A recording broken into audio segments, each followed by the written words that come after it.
All right, let me get these over here. I forgot I had my dots on. Take those off. Okay, I found the most interesting case. I'm kind of waiting a little bit to see if our good friend Sprinkle Donut can come on. She's not feeling well today, and I told her it's fine either way. I totally understand. Headaches are the worst in the world. So let's kind of talk about what we're going to talk about for a minute. Let me split this screen so we can see it. Very interesting situation. I had no idea until I was like, you got to be kidding me. Okay. Um, let me pull this up. All right. Now, this particular case is kind of interesting because this man has been on death row for 25 years. He's had multiple appeals. Even the state has decided they made a mistake. Yet he still sits on death row in Oklahoma. This is wild. I've never seen another case like this. And let me get this pulled up so we can talk about it. Okay, over here.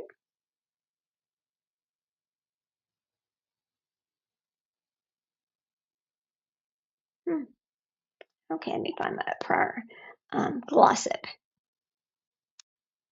Yeah, you can, when you pull things up on Chat GPT, you can save it, but you can't go from like your iPhone to your account on um, over on. Come on, stop that on your computer, etc. It's like you either have to do it from your iPhone or you have to do it um, from your wherever you started at. Is where you do it. So here we go. Let me pull this back up. Come on, damn it! I just had this. I mean, like just 10 minutes ago, I had all this pulled back up. Here we go for glossip. Now let me go back over here to the beginning of this case. Okay. Do. Boy, I didn't know I messed with it that much today.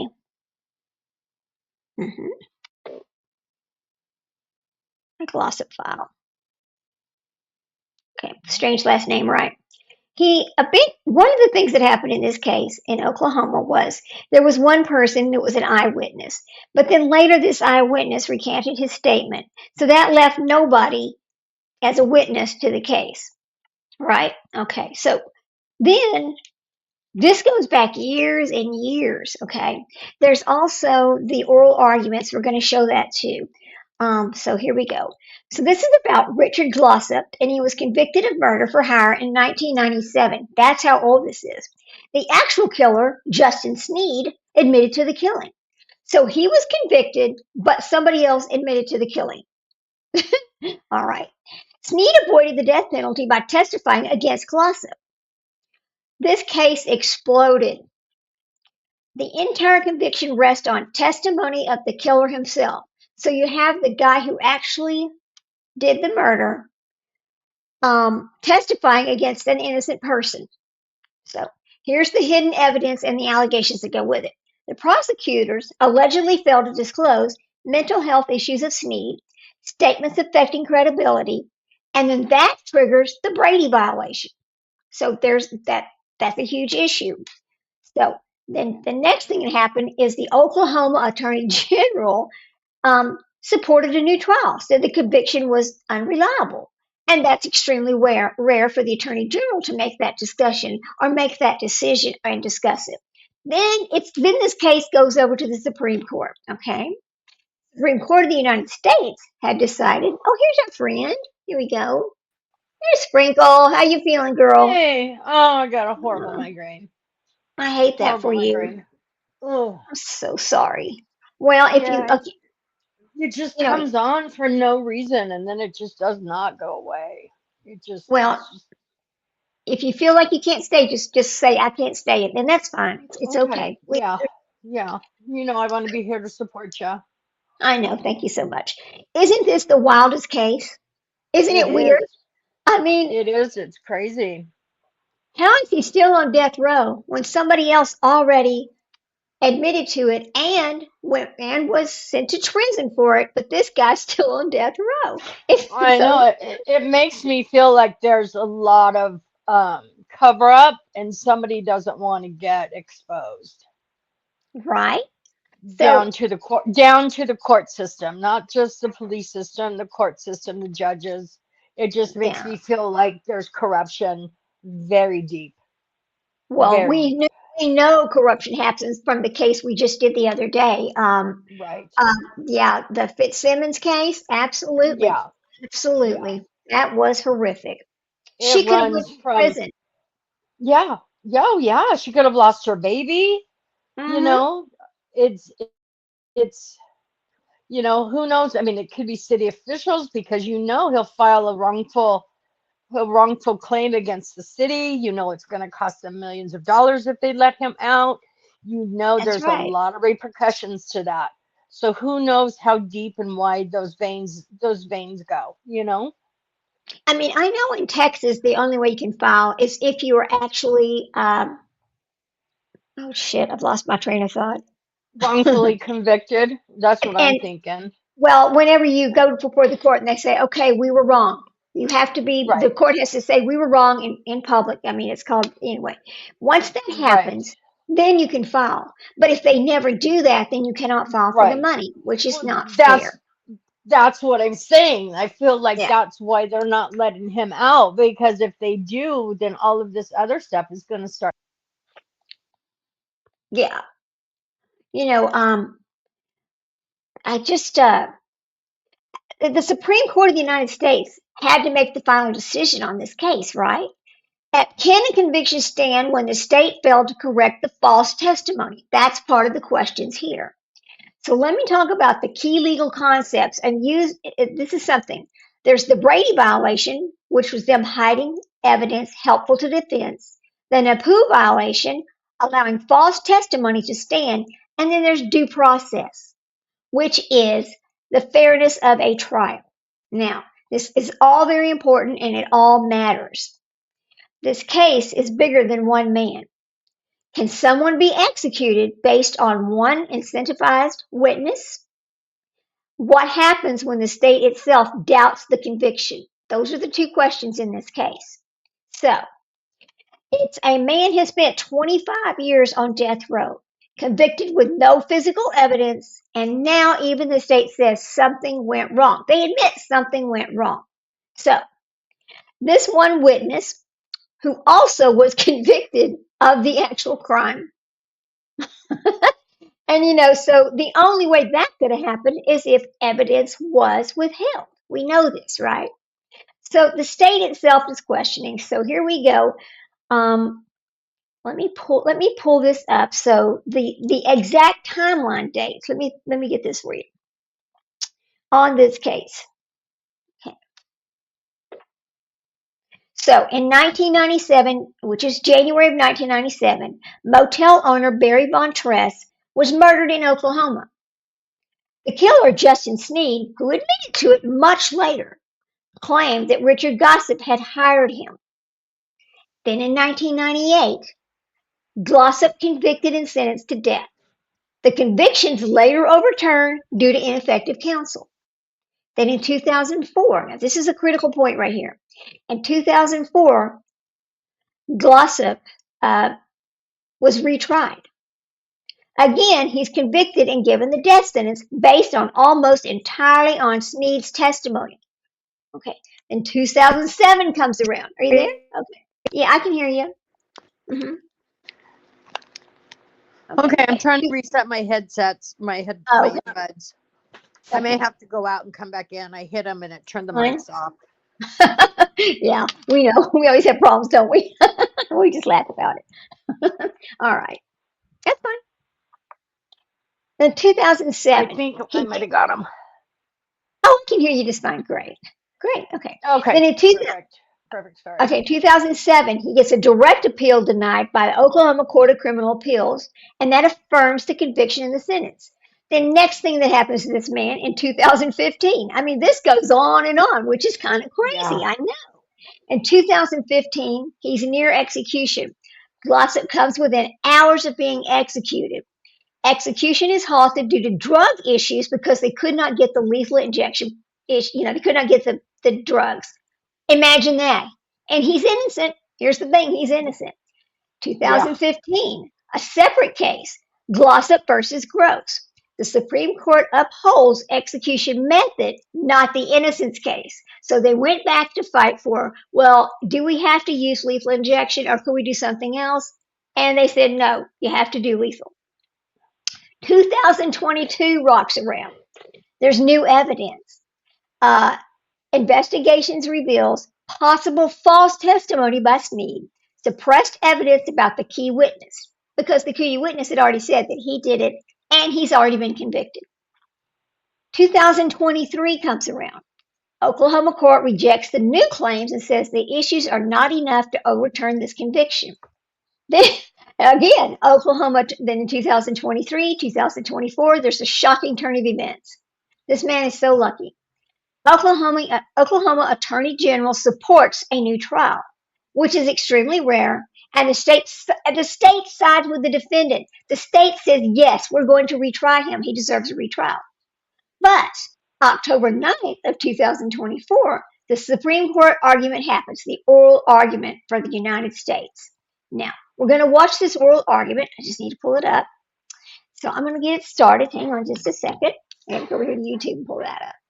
It's just fascinating, all the things that have happened in this case. All right. It just doesn't seem like due process was followed, you know? You're right. I don't think it was. And it makes always things like this always make me wonder if it was the judge's family on trial, if it was the attorney's families on trial, if it was the district attorney's families on trial and they were this man, how would things be different? How would this end up differently? Right? Go get the oral argument.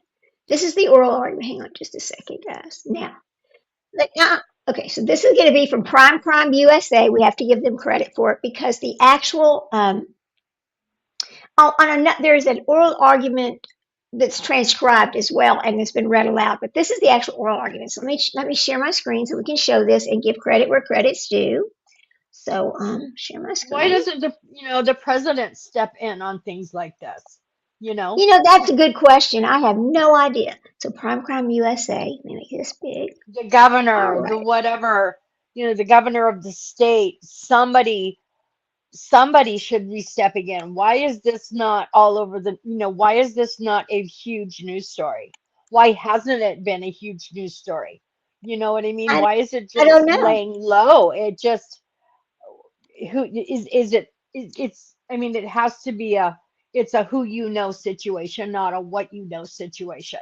Because what we know is that this man is innocent, but it's the who you know that's going to help this situation. And that's really sad because we're all supposed to follow the law of the land and innocent until proven guilty, yada, yada, yada. However, you're guilty when you're proven innocent. Like, how backwards is that? Because how can he still be on death row over here? It's crazy. You've got the Supreme Court and the state of Oklahoma saying this is wrong, but he's still there. Yeah. Okay. I'm going to play his oral arguments. And by the time he gets out, his life has been lived in prison. 25 years.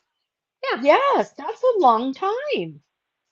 I'm going to get this playing, and then I got to go grab the charger for my phone. So y'all just hang on just a second. Here we go. Now, all right. All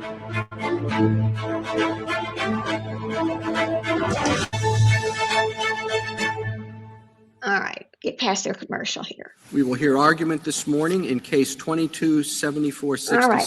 Let me put my dots on just so we don't get in trouble. Mr. Waxman. Mr. Chief Justice, and may it please the court. Richard Glossip was convicted on the word of one man, Justin Snead, the undisputed murderer in this case. Oklahoma has now disclosed evidence revealing that Mr. Snead lied to the jury about his history of psychiatric treatment, including the fact that a prison psychiatrist prescribed lithium to treat his previously undiagnosed bipolar disorder. The prosecution suppressed that evidence and then failed to correct Mr. Snead's perjured denial, just as it suppressed evidence that in the middle of trial, in violation of the court's sequestration order, Snead altered his testimony about the knife wounds on the victim at the urgent request of the prosecutor, who then falsely denied to the court her prior knowledge. There is no adequate or independent jurisdictional bar to review and no warrant for an evidentiary hearing. As to independence, the court's opinion is suffused with merits determination on the Brady and NAPU claims, and certainly there is no, quote, clear and express statement that the court's decision is based on a bona fide, separate, adequate, and independent grounds as long required by this court to preclude review, nor is there any adequate bar. By rejecting the state's waiver, the court created a jurisdictional threshold it had never applied in any other case. The disposition was, quote, without support in prior state law, as required by over 60 years of this court's precedent to establish adequacy. No evidentiary hearing could alter the conclusion that Mr. Glossop was denied due process. There's no dispute that, contrary to Snead's sworn testimony, the state's own suppressed record shows that he was in fact treated by a psychiatrist for bipolar disorder. Okay. You know, we have to stop every once in a while for fair use and discuss it, and that's fine. So far we can see what's kind of going on here, that he lied to the courts. The courts had the information, but nobody said anything. It's absolutely a Brady violation. So my question on that is, if they know they have this Brady violation, what they do about it? You know, what they do about it. Right. So I have to sign back into my phone now. Now, I'm going to ask, what did they do about the Brady violation? Hang on a second, then we'll go back and listen some more. Because that's amazing. That's really bad. That is really bad. Okay. All right, let's pull this up over here.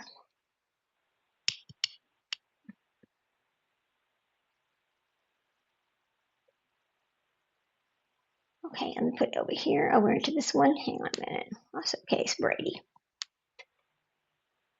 Yes. Okay. So in this case, the Brady violation was actually the key witness, Justin Snead, who is the admitted killer and the only person that tied Richard Glossop. And the Brady violation was his diagnosis and medication history. So the court that could affect his memory, his truthfulness, and his credibility. So that is what the Brady violation is in this one, and the jury should have heard and fully understood. The jury should have heard all of these things. So many things were left out that has caused this. Now we'll go back and listen to the oral arguments. Here we go. Order, just as there is no dispute that Snead changed his testimony about the knife at the urgent mid-trial request of the prosecutor, who then falsely denied that very fact to the court. This court should reverse and remand for a new trial. I welcome the court's questions. Mr. Waxman, you place quite a bit of weight on the notes from Smotherman and Ackley. And from your opening statement, you clearly do not agree with them. Did you at any point get a statement from either one of the prosecutors? Yes. Did you interview them? Well, to be clear, we did get a sworn statement, which I believe is at page 960 of the joint appendix, from Gary Ackley, in which, for among other things, he never mentions the fact that he never mentions the account that he is now provided to in the amicus brief for the Van Treese family. And as to Ms. Smotherman was interviewed both by the legislature's independent counsel and by the Attorney General's independent counsel, Mr. Duncan.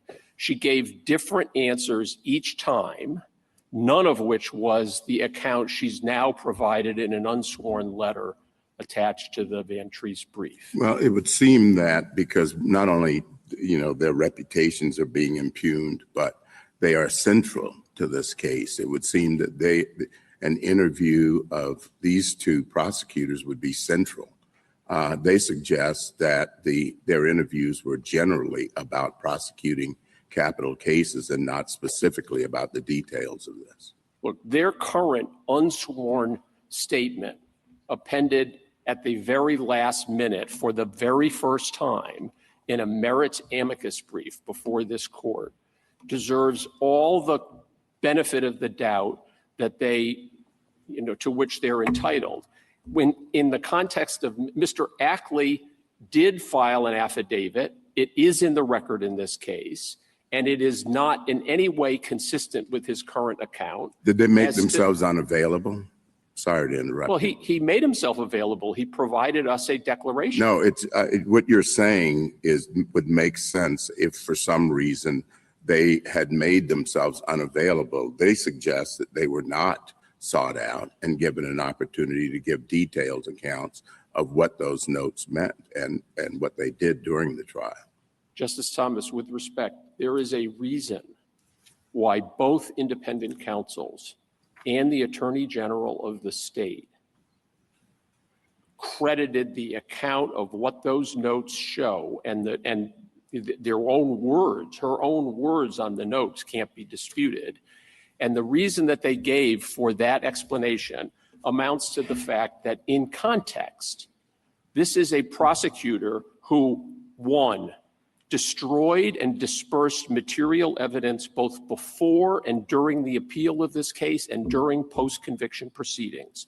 Two, she falsely told the court that it had complied with its obligation to provide the substance of all statements by Justin Sneed. Number three, they belittled the formal discovery request for mental health records as a, quote, fishing expedition, and said that no such records existed. This is a prosecutor who engineered a mid-trial change in Justin Sneed's testimony and then denied doing so in the court and stood silent in the face of the false testimony that she elicited about psychiatric treatment. And Mr. Waxman, Okay, hang on. We're going to stop and talk for a minute. Now, that kind of reminds me a little bit of the Austin yogurt shop murders, because those kids it took 27 years for them to get justice, for it to be reversed, and for them to be released, and for them to actually be able to be paid by the state of Texas. And there was a lot of controversy about that case as far as what wrongs the prosecutors did as well, because it's kind of the same thing when the Brady violations, the same kind of a thing, which I think when you do that, I think that your license to practice law should be taken. Absolutely. Absolutely. Because you've disrupted justice. You've taken somebody's life in your hand, and they never had a chance. If you sat in prison for 25, 27 years, what are you going to do? Likelihood that they were 19, 20, 25, 26 years old when this happens, right? So 25, 27, they're 60-something years old. They can't. No Social Security. They have no income. They have nothing. Right. Nothing. So you have to. We have to reverse it to where you have to. Oh God, I wish I could remember the word right this minute. My mind is going 90 to nothing while I'm thinking about this case and everything. I mean, think about how long we all work. How much money we put in each paycheck, and then how little we get at the end with Social Security. So if you've never put anything in, you're getting nothing. You're getting nothing. Right. Okay, hang on a second. I'm going to pull this back up over here. Okay. Now, we know there was, prosecutorial misconduct. That's exactly what it was. Absolutely.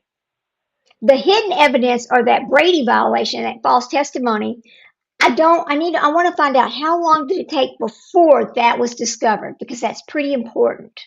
When the state and the highest court in the state says we were wrong, the Attorney General, when they say we were wrong, that's pretty important. There were serious problems with this conviction, and even the new trial. He was convicted twice. He got a new trial, but he was still convicted again. How does this happen? Was it the same attorney both times? Uh, Was it this? I Was it I the mean, same judge? Was it the same judge? Do we so know? I'm going to find out if the second trial was held. Okay, second trial by same judge. Let me find out because it seems to me like under a new judge, but you have the same evidence. I guess because you have the same evidence, you're using the same evidence. It was the same prosecutor. So let me see. Second trial by same prosecutor. Let me Well, of ask. course, the prosecutor is going to be the state, so they're going to have the same evidence to use. Right, right. You're just going to have a different person presenting. Oh, not in this one. In the second trial in the Glossop case, it was the same prosecutor. So she used the Oh, exact really? same information. Yeah. So she did it not once, but she's done it twice. Wow. It was prosecuted. It was misconduct twice. The Brady violation twice. She knew it, right? Um, I mean, this is kind of like one of the most unfair cases I've seen in a long time. But let's go back and finish listening. It's quite amazing. Counsel appointed by the court argues that a central element of your case is that the jury would have regarded the matter differently if they knew that the lithium had been prescribed by a psychiatrist as opposed to someone else, because the jury knew about the lithium, and what they didn't know is that it was prescribed by a psychiatrist. Do you really think it would make that much of a difference to the jury? Well, I think that's not the only material difference here. The fact was not only that that he lied and was allowed to lie when he said that he never saw a psychiatrist, which the defense, it is one thing for a witness to stand up in court and testify on the basis of a promise of leniency by the prosecution.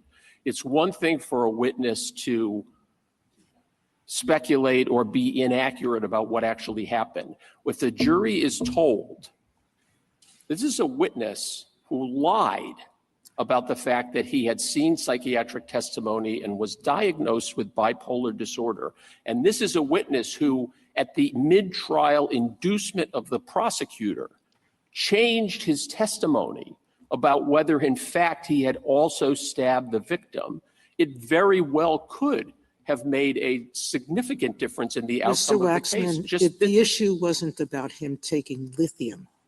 The issue was about why he was taking the lithium. Yes, of course.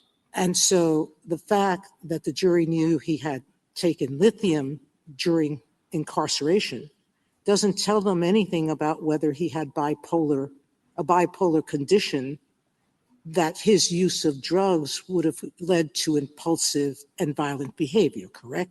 That's correct. And would have explained the murder, correct? I'm sorry? And would have explained the murder. Now, can I go back to the two questions here? I have three of my own, okay? Okay. There's a lot, and you spent a whole lot of time in your introduction, a lot of spilt ink here on whether the PCPA is an adequate and independent state ground. I'm not even sure why we're doing all that. When you're right, the court below seemed to confuse the merits with the procedural bar. But it's very clear that a procedural bar is always waivable under Oklahoma law.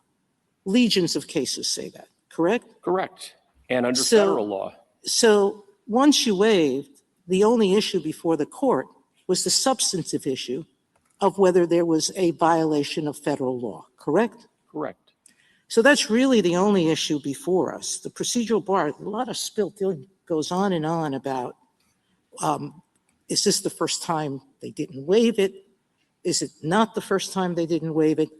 The reason that's true is because they accept the waiver when there's a violation of a right, and they don't accept the waiver when there's no violation of a right. Here they found no violation of a right, so they reached the substantive legal issue and said, we're not going to waive. You don't find any case in Oklahoma law, and your adversary, Mr. Waxman, can tell me, where they found a constitutional violation, either under state or federal law, and said, we won't accept a PCPA waiver. Can't find it because it doesn't exist. So now we're on the federal issue, okay? That's all I'm looking at. Was there a NAPOG? Was there a Brady violation? That's your argument, correct? Correct. Now, on the Van Treese issue, that's non-record evidence. So it's not before us. It's not only not before you, it wasn't the basis on, it wasn't before the Oklahoma Court of Criminal Appeals. It was So never whatever even that suggested was. that. Now, we know we had 2 independent counsels. At least one of them, if not both, talked to Gary Ackley because he Correct. submitted an affidavit. Correct. And he said in that affidavit that Justice Sneed was on lithium as treatment for bipolar disorder. Would have been an important fact for the defense to know. Correct. So he concedes the basis of the NAPOG violation here, didn't he? Certainly the Brady violation. Right. Now, if he's changed his testimony now in unsworn materials, that's irrelevant to us here. And it's irrelevant to the finding the Oklahoma court made below, correct? That's right. All right. So now let's go to the substance of the issue that the chief raised, which was, could he have found this earlier? And does that make a difference to the NAPOG violation and the Brady violation? I thought the essence of the NAPOG violation is, was there a falsehood? Did the prosecutor know it was a falsehood? Not whether the defendant knew it was a falsehood, but whether the prosecutor has an obligation to correct it. Is that correct? It is correct that Let's stop and talk about it for just a minute. Under fair use, I forgot to read our fair use disclosure, but we'll get to that in a minute. So Oklahoma does have a situation where if you're exonerated, formally exonerated, that you can be paid a lump sum of money because your life was taken basically for spending years in prison. So in Oklahoma, their rules are very different than Texas on exoneration and how much you can get paid. Okay, so in the cap in Oklahoma, the max they can get is $175,000. Period. Wow. So it doesn't matter if they spent 20 years, 10 years, 5 years, 1 year. It's $175,000. That's it. That's all their life is worth in Oklahoma. I have a problem with that. The man would have more than likely made a lot more than that in his lifetime had he not been locked up in prison. That comes to $7,000 a year for Yeah. 25 years. For 25 years.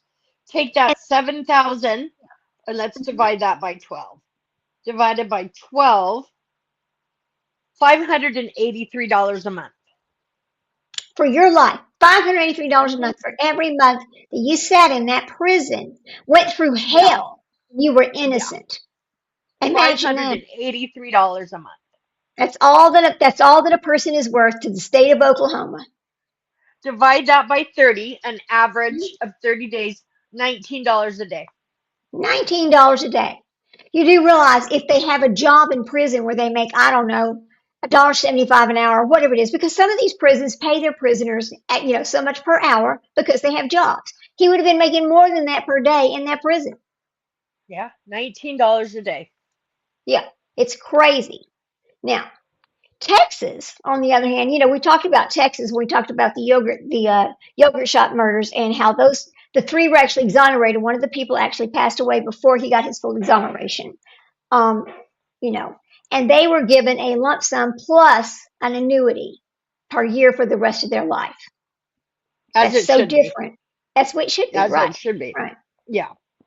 It's just ridiculous. Okay, well, let's keep listening. We haven't even got to the prosecutor talking yet. Hold on. both the Pooh and its subsequent cases and Brady and its progeny both look to the obligation, the constitutional obligation of the prosecutor, and not what the defense could have discovered.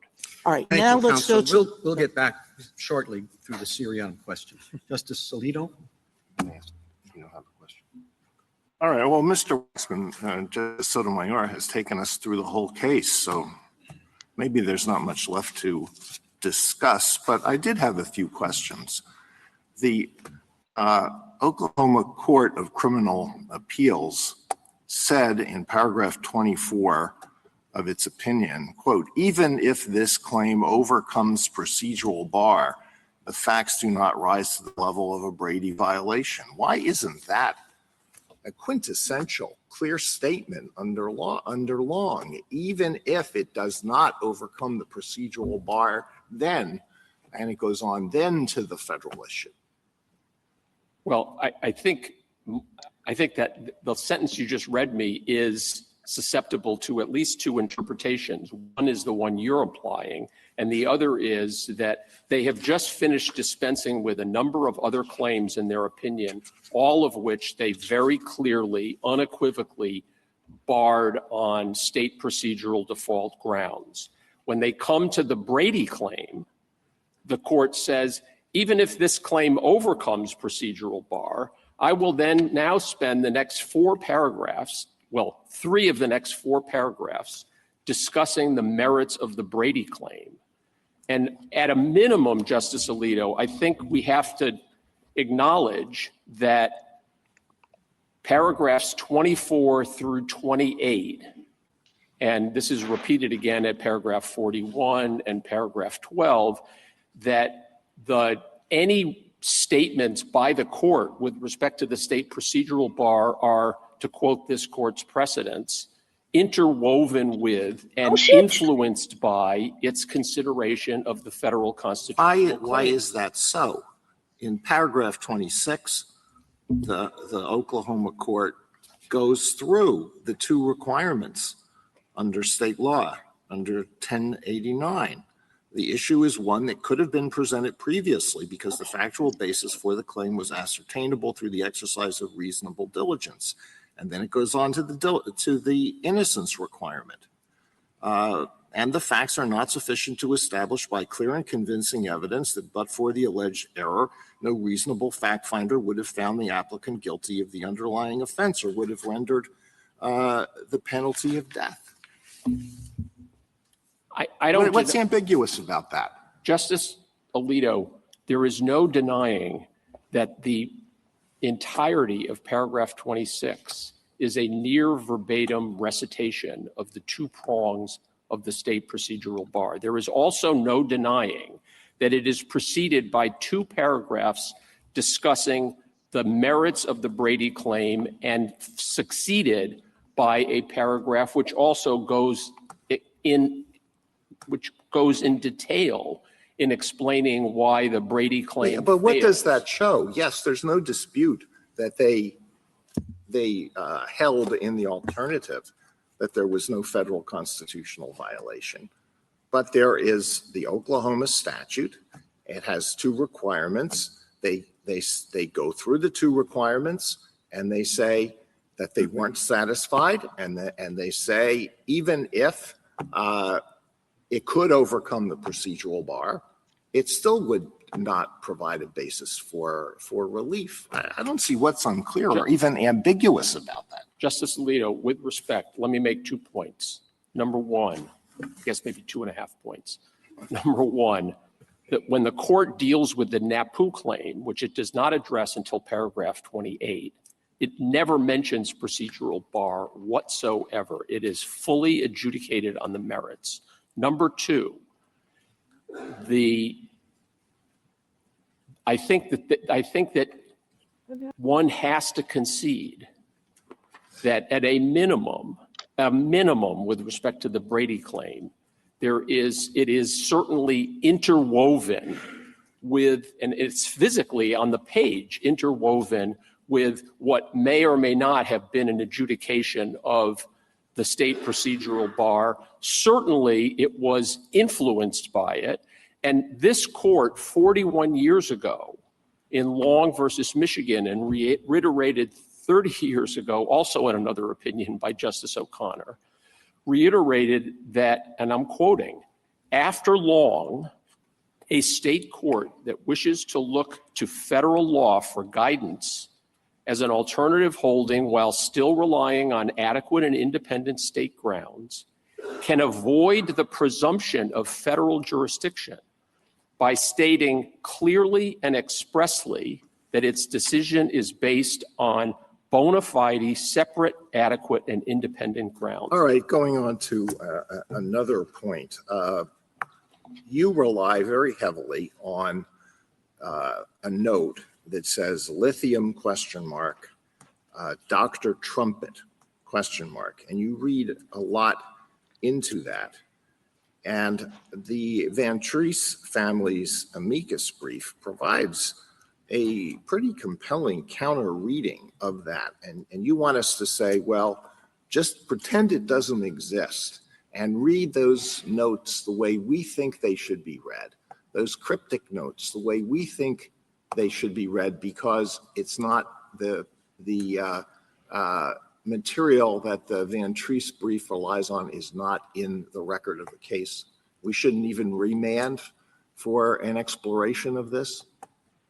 Okay. Now, we're going to stop and talk about something for a second, because the Van Treese family, he was found guilty of murdering a guy, or a guy named Barry Van Treese. Now, let me kind of give you a little backstory here. So this Oklahoma jury convicted this petitioner, Richard Glossop, of paying Justin Sneed to murder Barry Van Treese and sentenced him to death. At trial, Sneed admitted he beat Van Treese to death, but testified that Glossop had offered him thousands of dollars to do so. Glossop confessed he helped Sneed conceal his crime after the fact, but he denied any involvement in the murder. Now, nearly 2 decades later, the state disclosed 8 boxes, now this is a lot, of previously withheld documents from Glossop's trial. These documents showed that Sneed suffered from bipolar disorder, which combined with his known drug use could have caused impulsive outbursts of violence. They also established that the state agrees that a jail psychiatrist prescribed Sneed lithium to treat that condition, and that the prosecution allowed Sneed falsely to testify at trial that he had never seen a psychiatrist. Faced with the evidence, Oklahoma's Attorney General confessed the error. Before the Oklahoma Court of Criminal Appeals, the state conceded that the prosecution's failure to correct Sneed's testimony violated the NAPU versus Illinois. So that's why they're talking about the Van Treese's brief. Here we go. Kind of interesting. As to I'll deal with the remand first, and then the weight that ought to be given to the Van Treese brief's 11th and a half hour explanation of these notes. This case comes to you based on a holding of the Oklahoma Court of Appeals that did not have that account in front of it because the Van Treese family did not present it to the court, and was predicated on a series of factual allegations and interpretations that were presented both by the prosecutor, the Attorney General, and by Mr. Glossop, and fully supported in great detail and with reasoning by the 2 independent investigators that have been done. I get your point. Your point is we shouldn't consider it because it's not in the record, right? That's the short answer. I think that you shouldn't consider it for a whole lot of reasons, one of which is that it is inconsistent, is not only was never mentioned at a time when surely, if it was the case, it would have been, and is inconsistent with what Mr. Ackley says in his declaration. But let me just say this, Justice Alito, even assuming that this account is true, there's no denying the fact, and it's also in the record, that while his first conviction was on appeal, he was visited in prison by Mr. Glossop's defense lawyer and an investigator, and that is clearly reflected in the notes of both Ms. Smotherman and Mr. Ackley. There are a lot of other things that are accounted for in those notes that have nothing to do with that interview. All right, let me go on to one other question because the time is limited. You read McCarty, a 2005 case where the Oklahoma Court of Criminal Appeals accepted the state's waiver of 1089, and you rely on that. But there is no reasoning in McCarty. The court simply said that in a footnote, the state expressly waived any procedural bar. Do you read this for the proposition that the Oklahoma court must accept all 1089 waivers in future cases? I do, but even if I were wrong about that and it reflected the fact that it was a discretionary rule. It is clear from this court's cases, Beard versus Kindler and Walker versus Martin, that a discretionary rule is inadequate unless applied consistent with an intelligible principle that is, quote, firmly established and regularly followed. And going all the way back to the 1960s. So one departure in the application of a discretionary, in a discretionary rule, if the rule is applied in a discretion in a habeas petitioner friendly way in one case, that's the end of the matter? Well, I think that there is a non-discretionary rule that is the rule of party presentation that Oklahoma has followed for 100 years, and McCarty is entirely consistent with that. But even if it were simply an instance of some discretion, again, this court said in, 60 or 70 years ago, and has reiterated since, that a declination, the invocation of a state procedural rule, quote, without support in prior state law is inadequate. And in Johnson versus Mississippi, this court said, quote, a state procedural rule is not adequate unless strictly or regularly followed. All right, thank you. Okay. Justice Sotomayor? Counselor, no matter how we get past this, we have to reach whether the court ruled correctly on the constitutional issue, correct? Well, I think so, based on my position and the state's position, that there is no jurisdiction. And everything that the Oklahoma courts have done. You said 100 years of their history, party presentation, the fact that they've never had a case with a constitutional violation where they didn't accept the waiver, correct? That's right. In fact, in this court's, in the Oklahoma Court of Criminal Appeals jurisprudence, there is a case, it's cited by everybody, Valdez versus the state, which says that the power to grant relief post-conviction when an error complained of has resulted in a miscarriage of justice or constitutes a substantive violation of a constitutional or statutory right. So this is not a rule that the court is, quote, powerless to grant a waiver, or that it does not, in fact, routinely defer to party presentation. So I go back to this is not EDPA, correct? Our review is not EDPA, meaning. Did you say? It's not EDPA review. EDPA? EDPA. Oh, yeah, no. No. This is a direct review from a state Supreme Court. If they reach the constitutional question, and we de novo decide whether they got the law right, correct? That's my understanding. So whatever they said their reasons or thinking was, we have to look at the record and decide whether the facts and law support your argument that there were Brady and NAPU violations, correct? Yes. Now, tell me succinctly why, even assuming their finding that they could have determined this issue earlier, Brady and NAPU violations. All right, I'm going to stop and talk about this for a minute, because let's talk about Barry Van Treese for a second.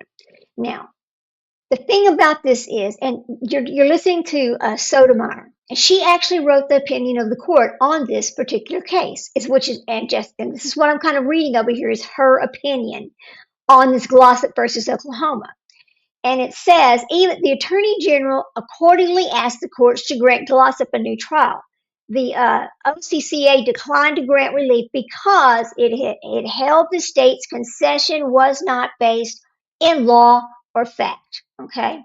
Now, because the prosecution violated its obligations under NAPU, we reversed the judgment below and remanded the case for a new trial. But okay, so then they get the new trial. But let's talk about Barry Van Treese for a minute. And then we're going to go back and listen to the other side of the oral argument. Barry Ventries, he owned a Best Budget Inn in Tulsa, Oklahoma, and Richard Glossop managed the Oklahoma City Hotel and lived there with his girlfriend. In the summer of 1996, Justin Sneed and his stepbrother approached Glossop and asked him about working for a room. Glossop agreed to let them stay in return for help with maintenance and housekeeping. Sneed, however, had a history of violence, angry outbursts, and substance abuse that included Mary Jane, meth, and Mr. Kane, and some of that boiling acid. So there we go. So those are his drugs of choice. But on January the 6th, 1997, Ventries visited the inn to collect cash deposits.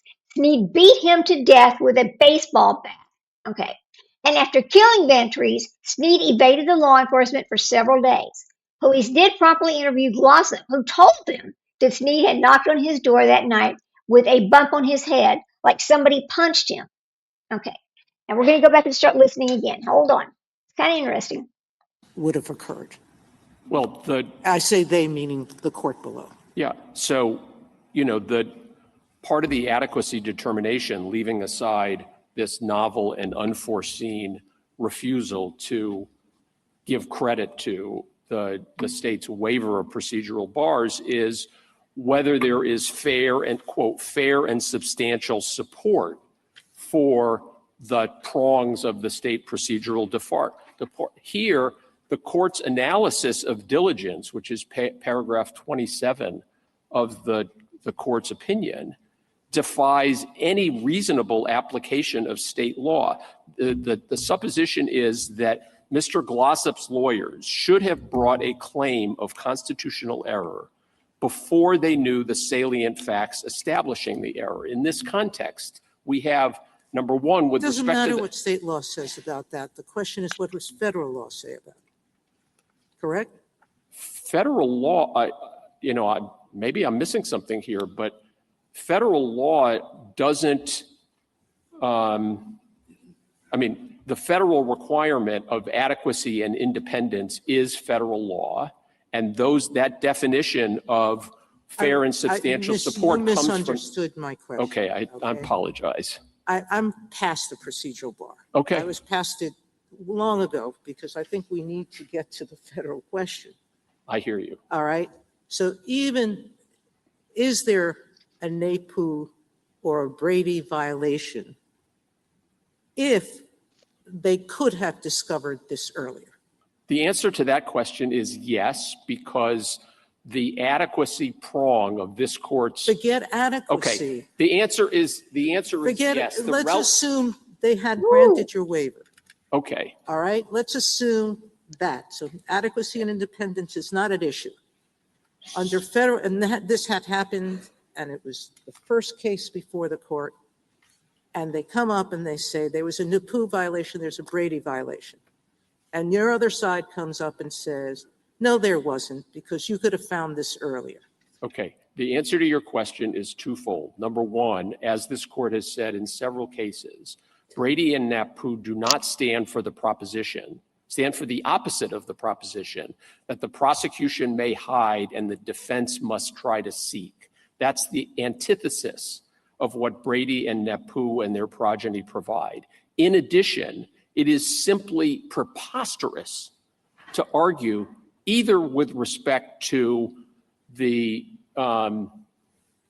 the document that is on page 1005 of the joint appendix, that is the jail record, that this document could have been discovered in the face of a solicited denial under oath that he'd ever had psychiatric treatment, and the state's mocking of a discovery request, number one, for all the substance of all statements of Justin Sneed to the prosecutor, which is required not only by the Due Process Clause, but also under state statutory law, Title 22, Section 2002, A1C, which requires the prosecution to produce the substance of any oral statements made to the prosecution by a co-defendant, And how on earth could defense counsel have known that in Ms. Smotherman's files, there was a memo that she sent immediately after the medical examiner testified to Mr. Sneed's lawyer saying, we, quote, need to get to Justin today. The knife is our biggest problem. And then received back handwritten notes discovered in box 8 that, I guess it was box 7, that in fact Sneed was going to change his testimony and say that he did stab the victim. And the prosecutor then, in response to a mistrial motion, affirmatively tells the Counsel, court, we're hearing this for the first time. The one fact you didn't mention is that there was a defense request for medical records Absolutely. that were resisted by the government, and they succeeded. They never turned over his medical records. That's correct. So they had no way of determining from his medical records the lithium issue. Correct. Thank you. Justice Kagan? Yeah, sorry. Justice Kavanaugh? Justice Jackson? So from your colloquy with Justice Alito, it seems that there is agreement that the court in this case applied the procedural bar, right? I mean, at least it's in the alternative, but they did actually apply the bar. Is that right? As arguably as to Brady, not as to Napu. All right. So even with respect to Brady, I guess, doesn't that seem to be the problem, though, from the standpoint of AISG when the bar has been clearly waived? I think that was Justice Sotomayor's initial point. Can parties in Oklahoma waive non-jurisdictional procedural bars? They can, right? Of course. And what happens when those waivers occur? I mean, do the Oklahoma courts routinely proceed to either evaluate the reasons for the waiver or reject it and continue on anyway? I thought they just accepted. If a party says, this is a non-jurisdictional bar, I have a right to raise it, but I'm waiving that right.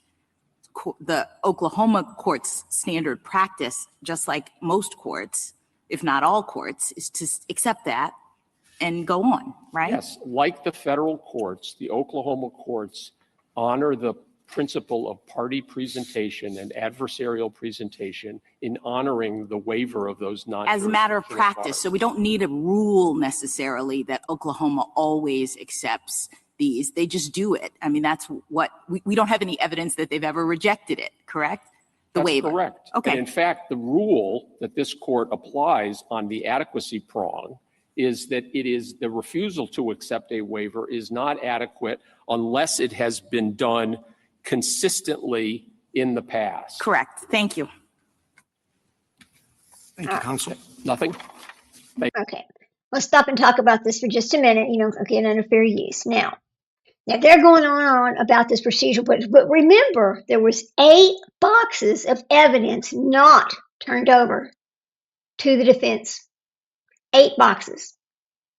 That is huge. Now, we also just understood that the medical records were never provided to the defense. I mean, they were requested over and over, but they refused to provide them. I don't know if, I don't know if it's hip. I don't know what it is, but it's kind of strange that they were never provided. But so let's talk about exactly what the jury did not hear that caused this, right?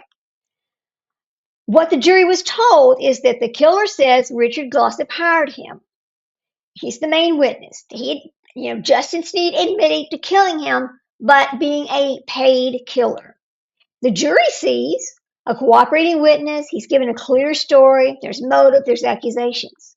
However, there is a credibility issue here. Sneed had psychiatric concerns, medication histories affecting his reliability. That impacts his memory and his truthfulness. The inconsistencies in his story, like the statements didn't fully line up, there's total shifts in his account back and forth, of course, driven by the prosecutor, who, remember, the prosecutor is asking Sneed the questions that's going to put Glossip in prison or, give him the death penalty, right? Now, what's interesting about this is Sneed did not get the death penalty. He got life in prison without parole. How's that fair? Make that make sense, right? Snead avoided the death penalty because say what the state needs and save your life is what happened here. Had the evidence that could have weakened his uh, case was the notes in the records were not fully disclosed.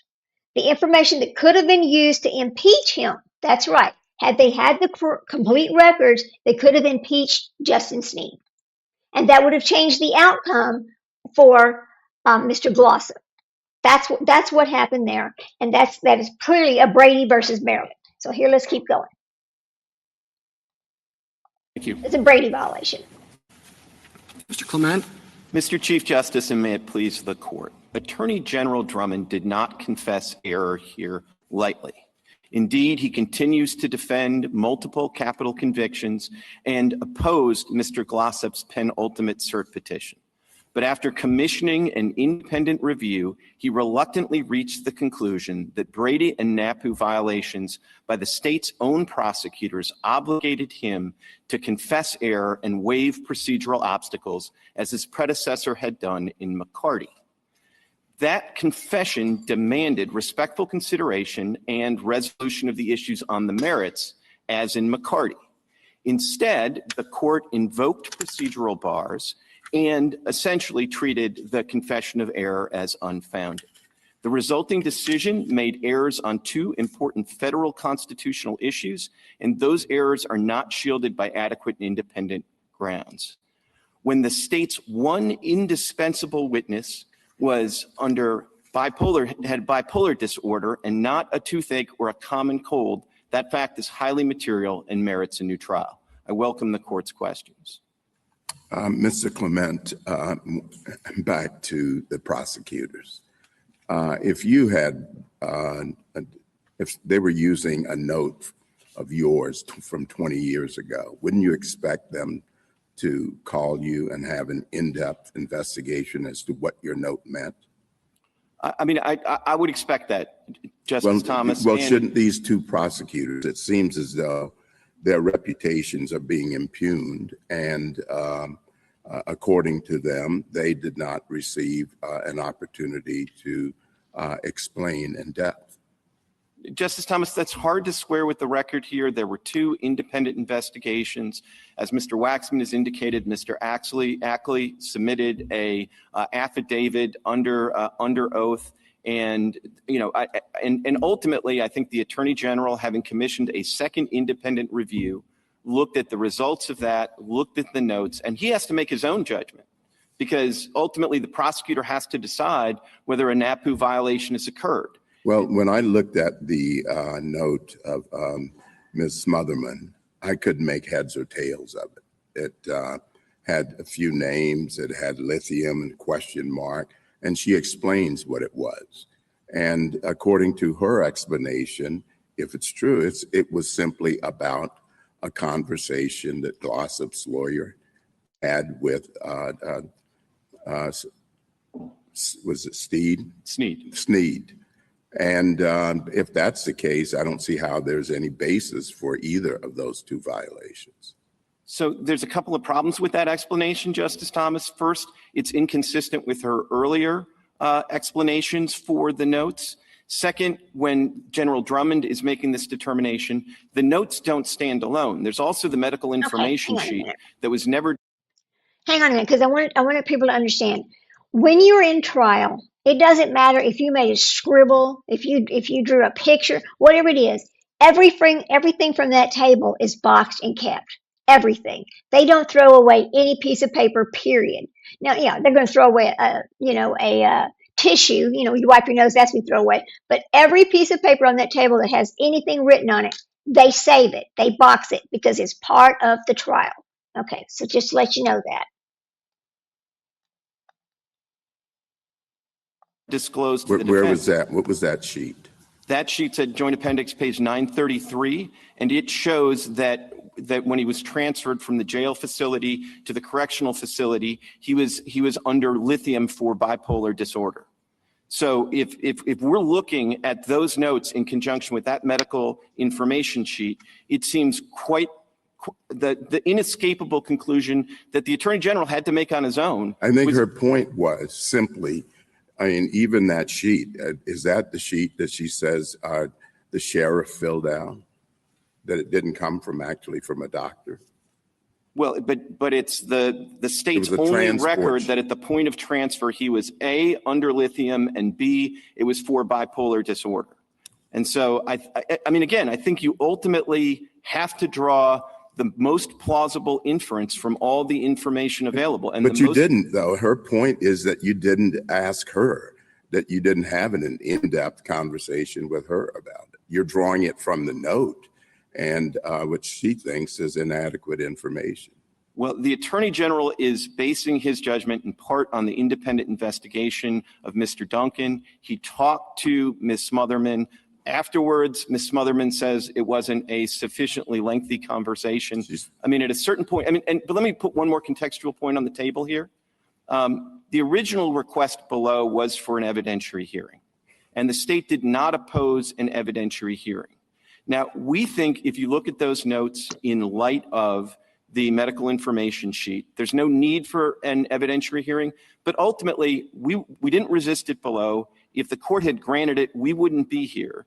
And the Attorney General just wants to get to the bottom of this, but he also, under NAPU, has to make his own judgment about whether the prosecutors have elicited perjured testimony and failed to correct it. And his best judgment, based on these records and this information, is that there was a NAPU violation here. But are you saying that that the question of Brady and NAPU, or a NAPU violation, is resolved because the Attorney General has reached that conclusion? Absolutely not. All right, so why wouldn't we send it back? Hang on. I mean, it's my understanding, send it back for. All right, go ahead. Go ahead. What's a NAPU violation? Okay. I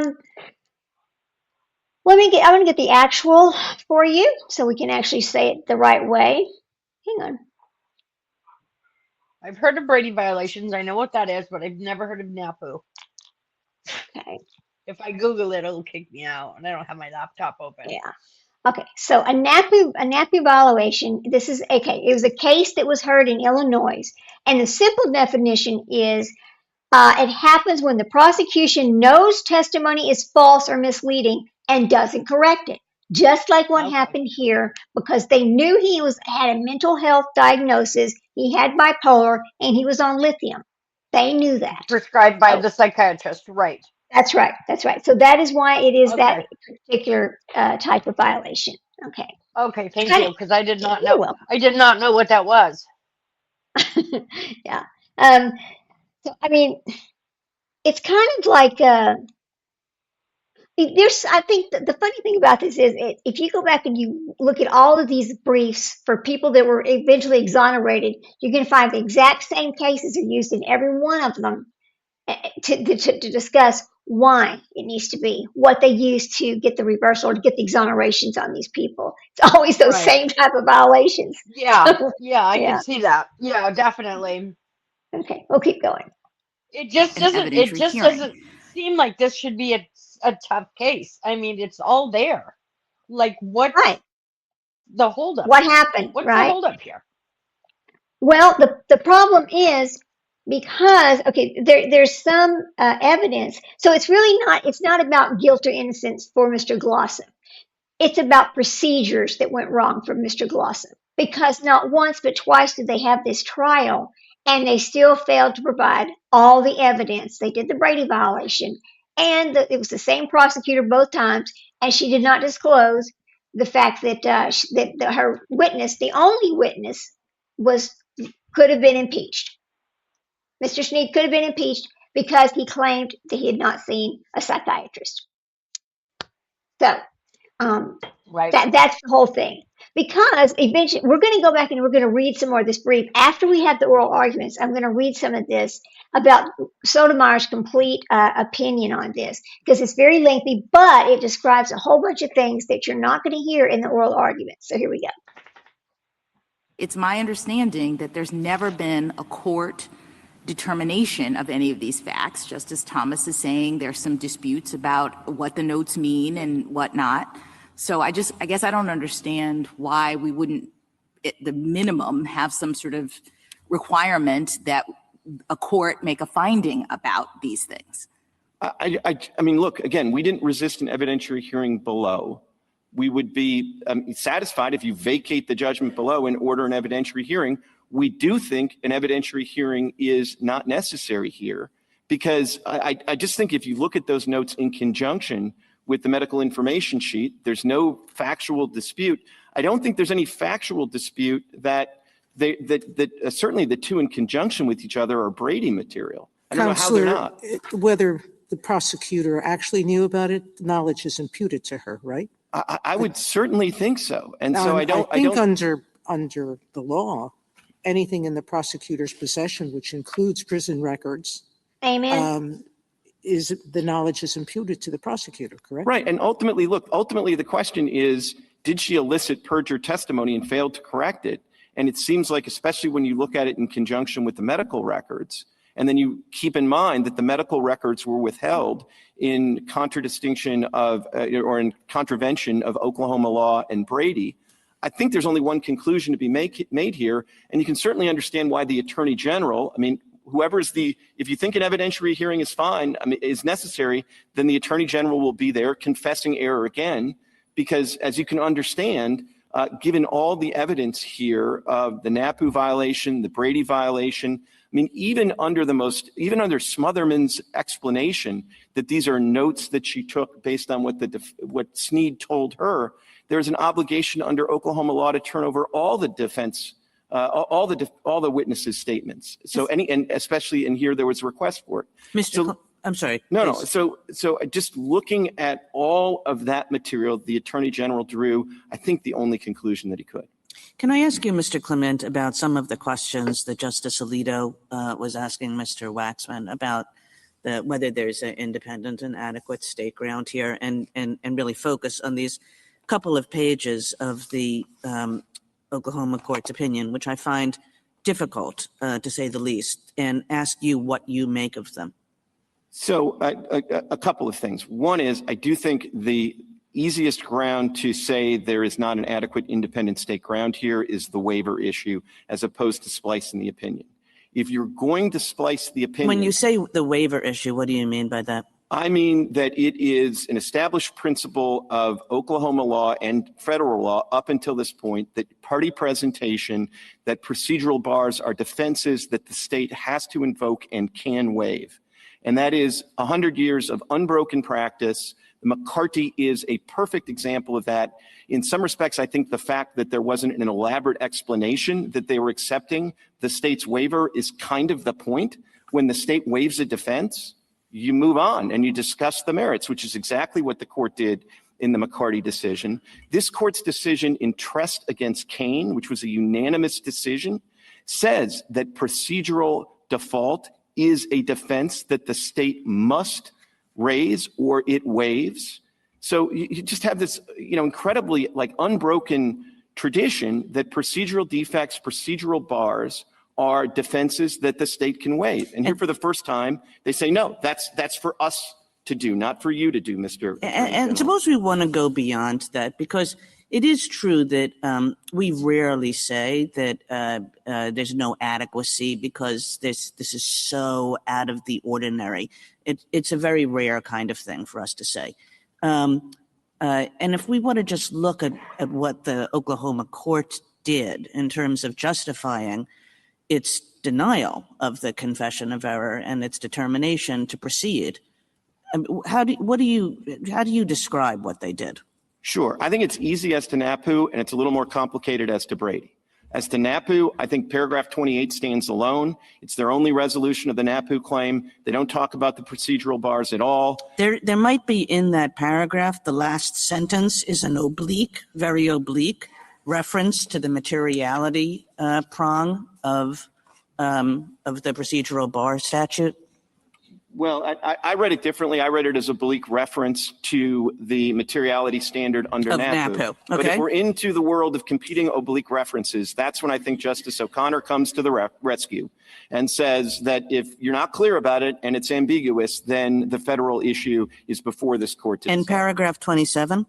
Paragraph 27, I think, is where the court is wrestling with the Brady issue. I think it's pretty clear that's Brady, a Brady paragraph, not a NAPU paragraph. And I say And that then you get, like, that's all the way down, right, until the last sentence, which is the moreover sentence. And the moreover sentence might suggest, again, a reference to the procedural bar. Is that true? Moreover, as to the Brady, it says this issue, and I think that this issue there is Brady, and that's an inference based on the fact that the rest of paragraph 27 is all focused on what the defense counsel knew or should have known, and maybe that's marginally relevant for Brady, but it's completely irrelevant for NAPU. At the most, what you have here in these two paragraphs is very significant discussions of the substance, and then maybe a sentence about, oh, there's this procedural bar thing that we're doing too. Is that correct? I think that's correct. The other point I would make— And, you know, in a way, this actually relates to the first point that you made about how unusual it is to deny the state's a request for a waiver here, because that's sort of what they start with. They say they have these two claims, and the state has come forward and said, this warrants post-conviction relief, and we're not accepting that because the state's concession is not based in law or fact. What do you take that to mean? I just mean, I'm not, I just take that to be the back of the hand to the confession of error. I think if the state has only come forward with NAPU arguments and Brady arguments. Is that right? So they must be saying we're not going with the state because we don't agree with their views of NAPU and Brady, as we're going to now explain. I think that's a fair inference. I also think that one of the things that complicates this is, and maybe I read the one sentence a little differently than Justice Alito did, but they start with the Brady claim on the merits, if you will, and then in the context of that, they basically say there was no Brady violation here because you should have known everything you needed to know from the fact that he was taking lithium, and then I think that essentially infects the rest of the analysis about diligence and all of the rest. So I think this is a classic case where they are interwoven. But I will say, and maybe you'd think that that the adequacy prong is so rare that it doesn't apply here. But this does seem to me to be a classic case for it because of interwoven, therefore not independent. Well, yeah, interwoven, not independent, but also inadequate because, gee whiz, this court unanimously has said, everybody has always said, look, if it's not jurisdictional, procedural bars are defenses that you can waive. Even this opinion isn't very clear about it. Paragraph 24 refers to 1089D as a procedural bar. Well, is it possible that they know that they're doing something very unusual here, which is rejecting the state's request for a waiver, and they're just throwing everything in the kitchen sink in. They're saying, okay, did you hear what she said? They're just throwing everything at it and seeing what sticks. The easiest way to remember what's actually going on here is Brady is hiding the truth. NAPU is letting a lie stand. That's the easiest way to think about what's actually going on here in this case, and that's the two problems in this case. So it's very interesting, and I really think that I think the reason why he's still on death row is actually because he is guilty of hiding some evidence of helping the guy hide the body. He helped him hide the body, right? So but I think he does deserve a new trial, and I think he does deserve a new sentence because of the two problems with the Brady and the NAPU. So we'll let this go on. Here you go. And, we don't see the merits of these claims, either the Brady claim or the NAPU claim. They're saying there's this procedural bar statute hanging around, and we kind of think that that's been violated too. And we actually don't know, like if you took this piece out, if you took that piece out, how they would have come out.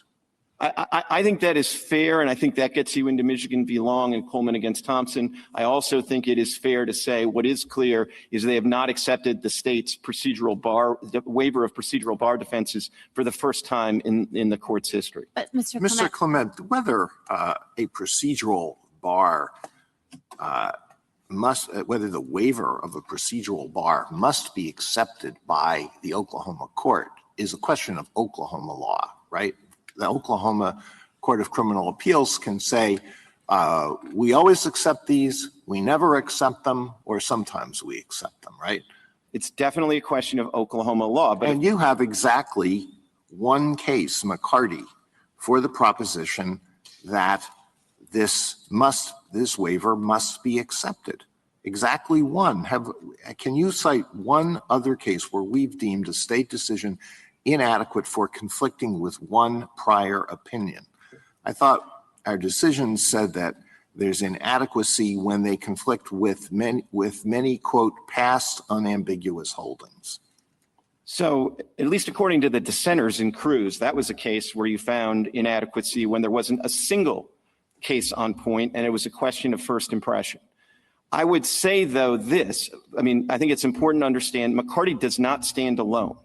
In addition to accepting the state's waiver in McCarty, the Oklahoma Court of Criminal Appeals on numerous occasions, Valdez, Malakote, both cases we cite in our briefs, they basically treat the bars as things that the court itself can relax or waive.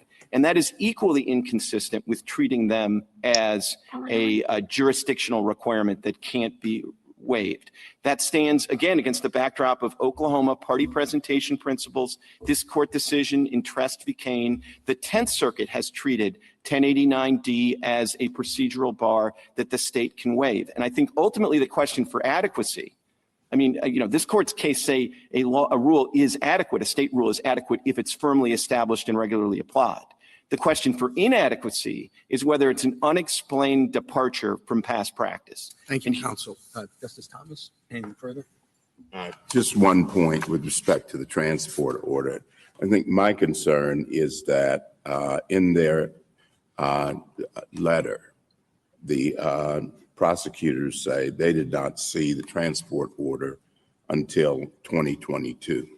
So my problem is if they never saw it, then how is there a Brady or NAPU violation? So I think there's a Brady violation because whether they saw it or not, it was something that was available to. No, they say it was not in their files. I don't think, let's keep in mind the precise dynamic we have here, right? This is, the interview takes place before the second trial. Hang on. If you have 8 boxes of undisclosed information that was not given to the defense, then how do you know whether you had it or not? Were these boxes just somewhere out in, I don't know, La La Land? I don't know. That makes no sense at all, does it? So there's something definitely wrong with them saying they never knew they had it, him saying they did know they have it, and then there's the 8 boxes of evidence never given to the defense counsel, which is the Brady violation. So here we go. Wow. So Sneed has been in state custody for close to 5 years at this point. He's been transferred from the jail to the correctional facility. I think the state is charged for Brady purposes with that transfer sheet. But wouldn't it matter that whether or not they have it? Again, I go back to the prosecutors. What I'm hearing is, and they're hearing, is that they did not turn over Brady material or that they permitted false testimony to take place. And they're saying, look, it did not happen. And why wouldn't they be interviewed? Why don't we have materials from them other than in an amicus brief in this case? Well, with respect, Justice Thomas, you do have materials from them. Ackley's affidavit is in the joint appendix before this court. And it's not like Smotherman never talked to anybody. She's talked to people at various junctures, and her story has changed over time. Again, I don't want to overstate the point because we didn't resist an evidentiary But hearing. they are central to this. It would seem like any dealings with them would also be central, and we would not be arguing about NAPU and Brady if that had been cleared up. I think they would still be submitting amicus briefs with new stories. And at a certain point, you got to deal with what is in front of you and what is in the record. And the Attorney General had to deal what was in front of him and in the record. And particularly when you read the notes, in light of that sheet, all of which is in the record now, I think General Drummond made the correct So what are we conclusion. to do with the point that they make that they were frozen out of the process? They had access to both independent investigations. And I think at a certain point, if I were in their positions, I'd be complaining about the process as well. But, the ultimate process that I think matters here is the process in Glossop's trial. And that was fundamentally distorted when he is allowed to make the lithium use innocuous by saying, it was for, common cold and I've never seen a psychiatrist. Boom. Justice Alito? Justice Sotomayor? At least one of the two prosecutors was interviewed in some way, because we have an affidavit from him that was provided before the OCCA while this case was pending, correct? That is absolutely correct. Do you know, as a matter of fact or not, whether or not the first prosecutor, I can't say her name, Smotherman, whether she was interviewed? I mean, I know she was interviewed by Duncan, who is the independent prosecutor appointed by the Attorney General. I think she also talked to people in the context of the Reed Smith independent investigation, but Mr. Waxman may be able to fill that in. So I'm having a hard time understanding what the current claim by both of them is. We weren't able to give our full story. They were interviewed, correct? My understanding is that they were interviewed. I think they do not think that the interview was as long-standing and as interactive as they had hoped. As I say, I mean, But it wasn't as if they were boxed out. I don't believe that they were boxed out. And again, the Attorney General here had... to your respectful consideration to an Attorney General's confession of error, and Justice Jackson asked you whether the court has to accept a confession of error, and you said no. And I think that's correct. The court, as I understand the rule of confession of error, it's especially relevant to questions of fact, correct? Not questions of law. The court has to be satisfied that there's a basis in law and fact for the confession, correct? I think as to both, it's respectful consideration, and I think it's at its zenith when it's prosecutorial misconduct, because I think the prosecutors are in a particularly good position to judge starting with what does Dr. Trumpet and the notes mean in the context of a community where everybody knows that Dr. Trumka is the sole psychiatrist at the jail. I mean, I think a prosecutor is going to have a good basis to say, yeah, everybody knows that's just some kind of shorthand for Trumka. That's an issue of fact. And the AG says, if my prosecutor says she didn't know, I'm not accepting that because she should have known. And I don't find it plausible in light of everything that I now have before me. And there's the question of what Smotherman had before in 2003, but now there's the question of, because I think the NAPU obligation on the government is a continuing one. So when they're looking at it, they're looking at the testimony that their prosecutor elicited. They're looking at that in context of the notes and the medical information sheet. And General Drummond reached the conclusion, regretfully, but reached the conclusion, our prosecutors elicited perjury here and a man's going to go to his death. We can't allow that to happen. Thank you. Justice Kagan? Justice Kavanaugh? And your view is that the result likely would have been different, right? We think the result would have been different with respect. Let's stop for a little bit of fair use right quick, because I need to read this for our live stream.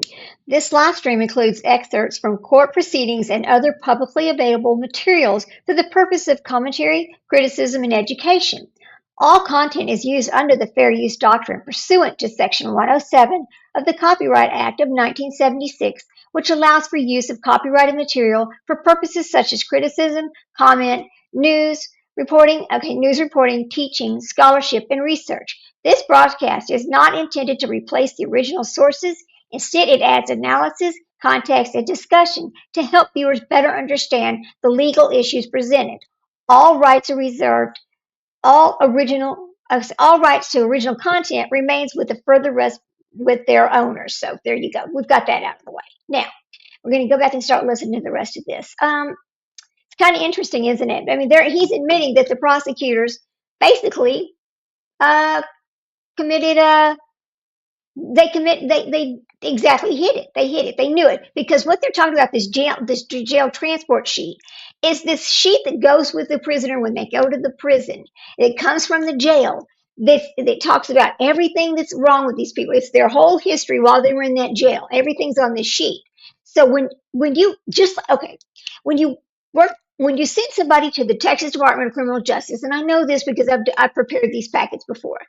This is where this sheet comes from. And before this packet is given to the prison, it goes back upstairs to the prosecutor's office, to the district attorney's office, to verify everything is there and to make sure that it meets the standards. That is what happens. So did they or did they not know? Did they hide it or did they not hide it? Here we go. Let's keep listening. To the standard that's applied under Brady and under NAPU. And can you spell that out? I mean, I think it's obvious, but spell out why you think that. Well, this is a case where there's just no disputing the fact that the state has one indispensable witness. That witness is Snead. He's the person who committed the murder. He's the person until the police talked to him.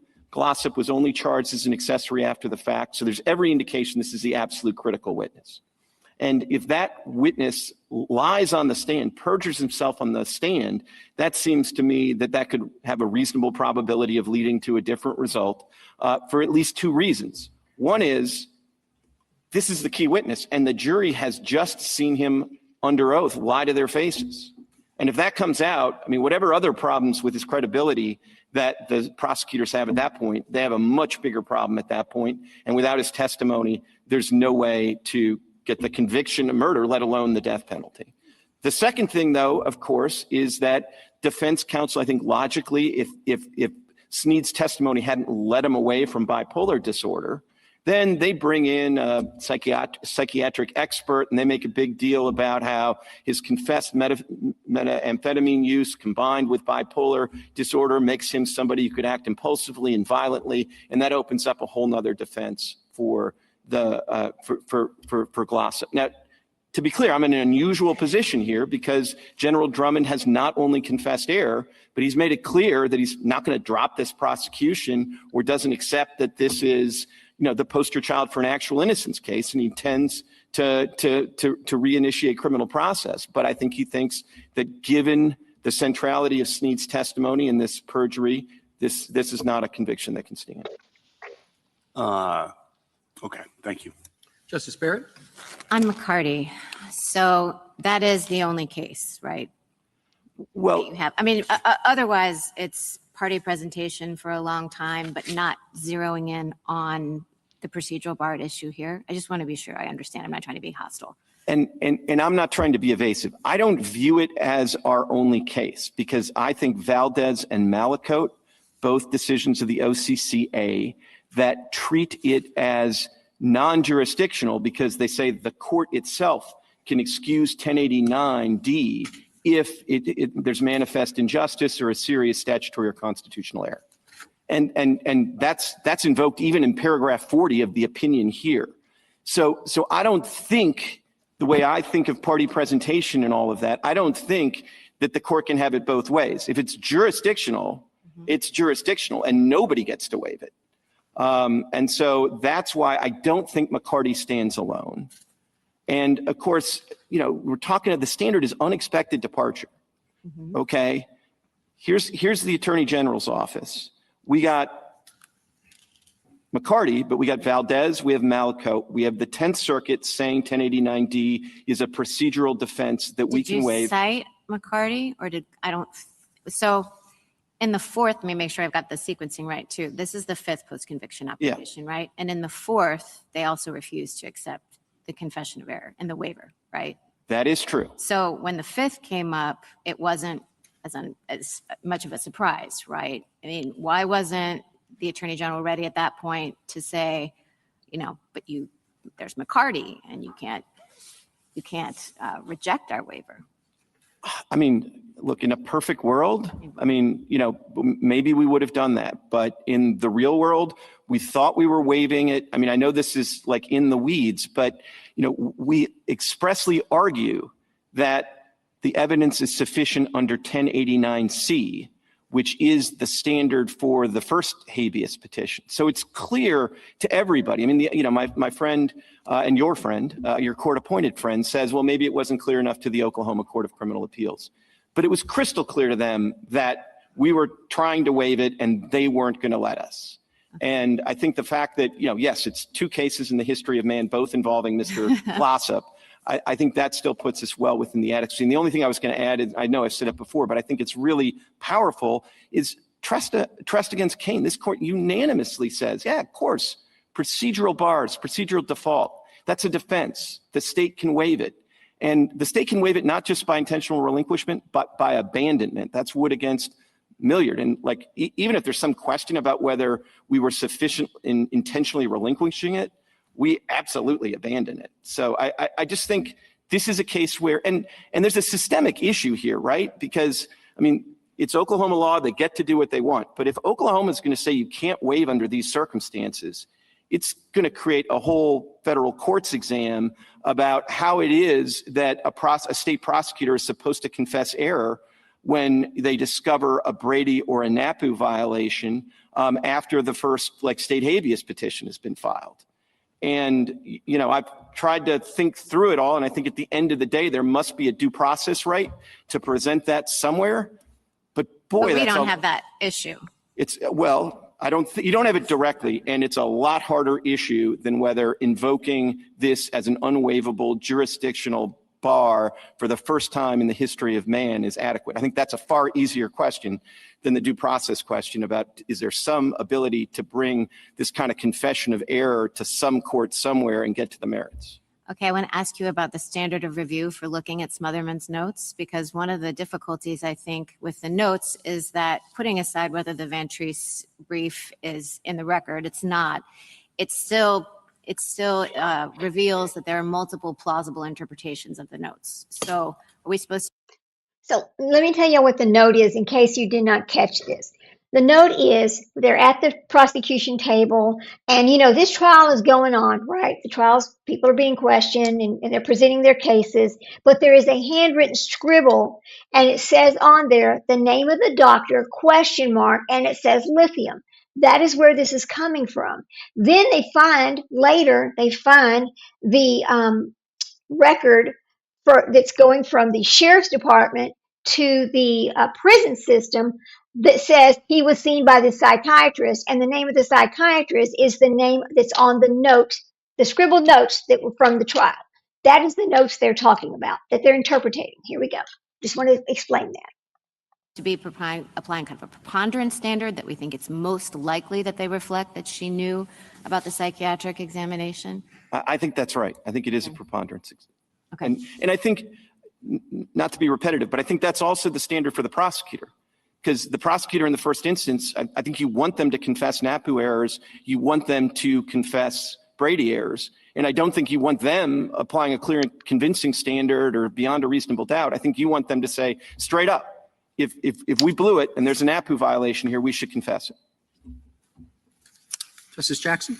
So just going back to Justice Barrett's question about whether McCarty is your only case, if I'm hearing you correctly, it is not because the principle that you're relying on is the fact that it is firmly established in Oklahoma law and procedure that non-jurisdictional procedural bars are waivable, and the courts accept those waivers. They do it when a party waives a non-procedural jurisdictional bar. So it's pretty much every case in which a non-jurisdictional procedural bar has been offered and accepted by the court, right?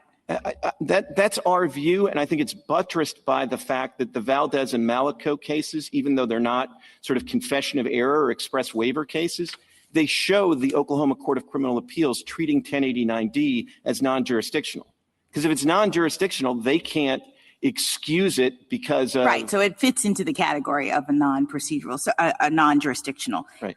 I think that part of the problem here that is what is confusing about Oklahoma's opinion is that they seem to be conflating what I think are two different bases for not applying the procedural bar, right? One is the waiver, and the other is potentially the confession of error. In your discussion with Justice Barrett, you talked a little bit about Glossop 4.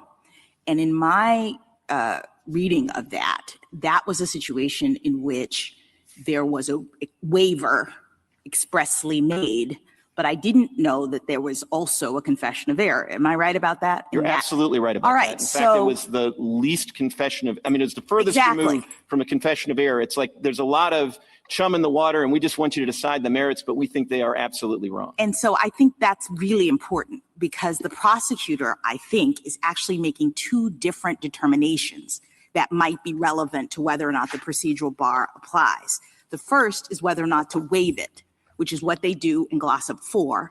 And the second is whether or not to confess error, which they go on to do in Glossop 5. And only the latter, the confession of error, is the one that might call into question the reasons for it. The court saying, well, you're confessing error, but let me figure out whether or not it's based in law and fact, and I'll only accept it under those conditions. If I'm right about that, then the real problem happened with its deviating from the ordinary practice of allowing parties to waive and accepting them. And that's why you said, I think, in response to Justice Kagan, that the waiver track is the easiest way to understand why we don't have an AISG here.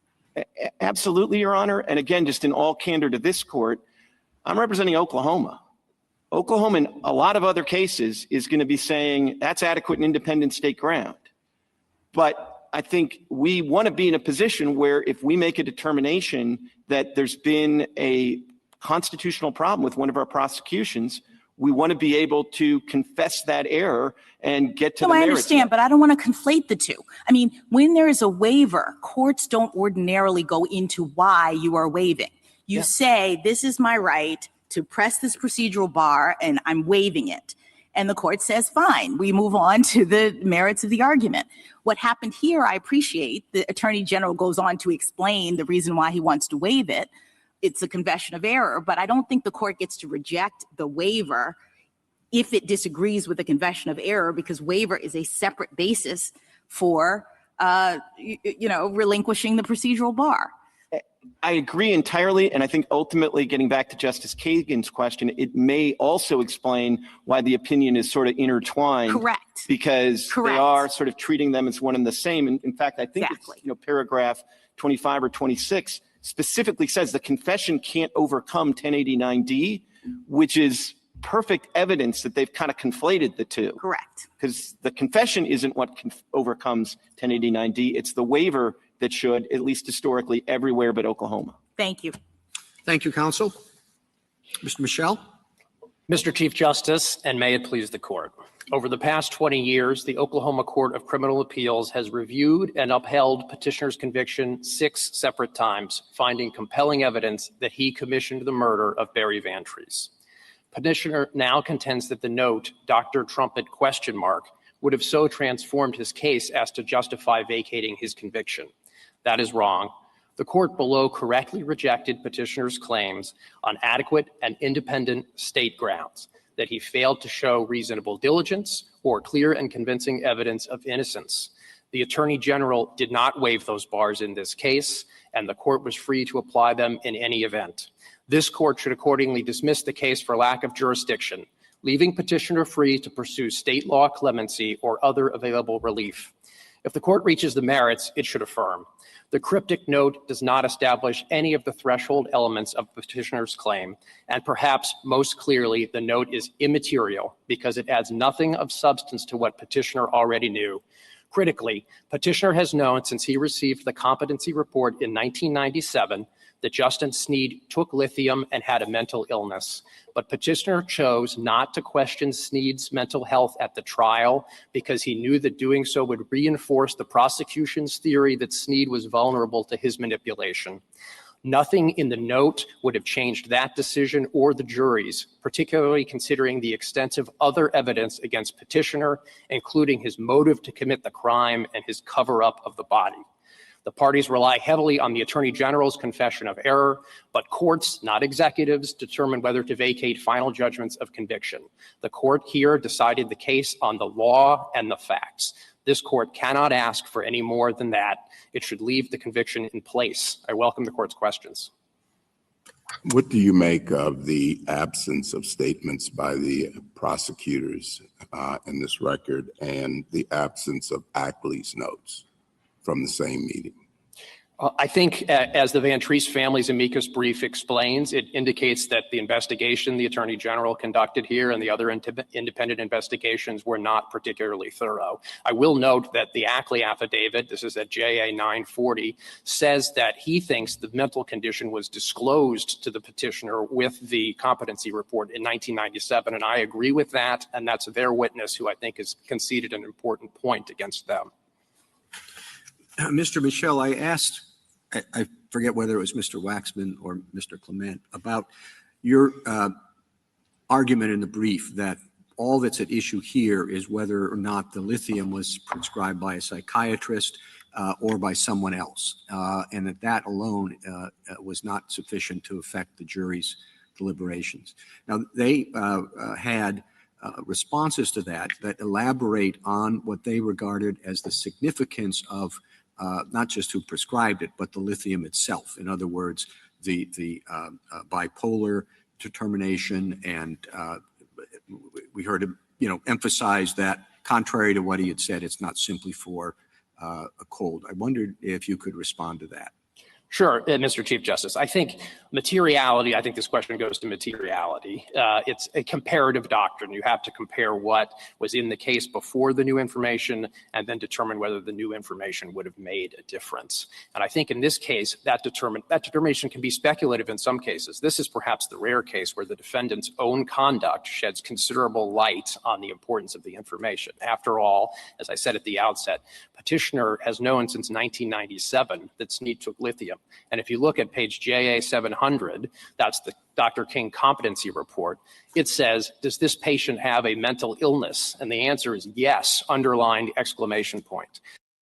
Okay, let's talk about that for just a second. He's saying that in 1997, this person knew that this guy had a mental illness. Well, knowing that somebody has a mental illness is one thing, but you're on the stand. The prosecutor is asking the questions. You're testifying against Glossop. So Snead is testifying against Glossop. The prosecutor fails to ask about mental health issues. It's a credibility issue here is what's going on. And I think that it didn't matter whether Glossop knew it or not. What mattered is what the jury knew or not, because the credibility is the issue. But we'll keep listening. I think it's interesting. If petitioner thought that Snead's mental health was important to his defense, surely that would have been a bright red flag that he presented that defense at trial. And the notion that the marginal additional information that he was arguably, based on the notes, treated by a psychiatrist would have changed that decision, I think, is difficult to reconcile with the record. I would also note the way you get from the notes, Dr. Trumpet ? Which I think my friend said they were able to do in a matter of hours because it was well known that Dr. Trumpka was the chief psychiatrist at the jail. They already had the roadmap to do it. Remember, the competency report says that Snead received lithium at the jail. They've had that since 1997. They could have simply gone to the jail and said, who's the chief psychiatrist? And they would have been told Dr. Lawrence Trumpka. And then they could have asked Dr. Trumpka the same question that they asked in 2023. And he would have said, well, if anybody treated Snead, I treated him. But they chose not to do that. And I think, one, that's overwhelming evidence of lack of diligence and that the state procedural bar is satisfied, but it's also overwhelming evidence on materiality, because petitioner didn't do this out of negligence. He did it out of strategy, and that was because, as the Oklahoma Court of Criminal Appeals explained on page JA 991, arguing that Snead had a mental deficiency or a mental illness would have reinforced the prosecution's theory that Snead was vulnerable to petitioner's manipulation. Isn't there a separate question, though, about just he boy. lied on the stand? And in a case where the entire case... That's right. He did lie on the stand. They lied on the stand. The prosecutor knew, that he was lying right there. But she didn't correct it. Nobody corrected it. Let's stand. A jury, when you've got a jury of your peers over there, and they're listening to all this testimony, in my opinion, if I heard somebody talk about, well, yeah, I got mental illness and I take this and I take that, and for bipolar, whatever. That might make me question whether what they're telling me is completely the truth or not. It really would. I'm just being honest how I feel about that. Because it comes into, is he telling us this because he's getting a better deal? Is he telling us all of this because he's truthful? Or is he telling all of this only because he's not going to get, he's not going to get the death penalty? I mean, the whole thing. And now they're talking about, well, he was vulnerable. He was vulnerable to Glossop.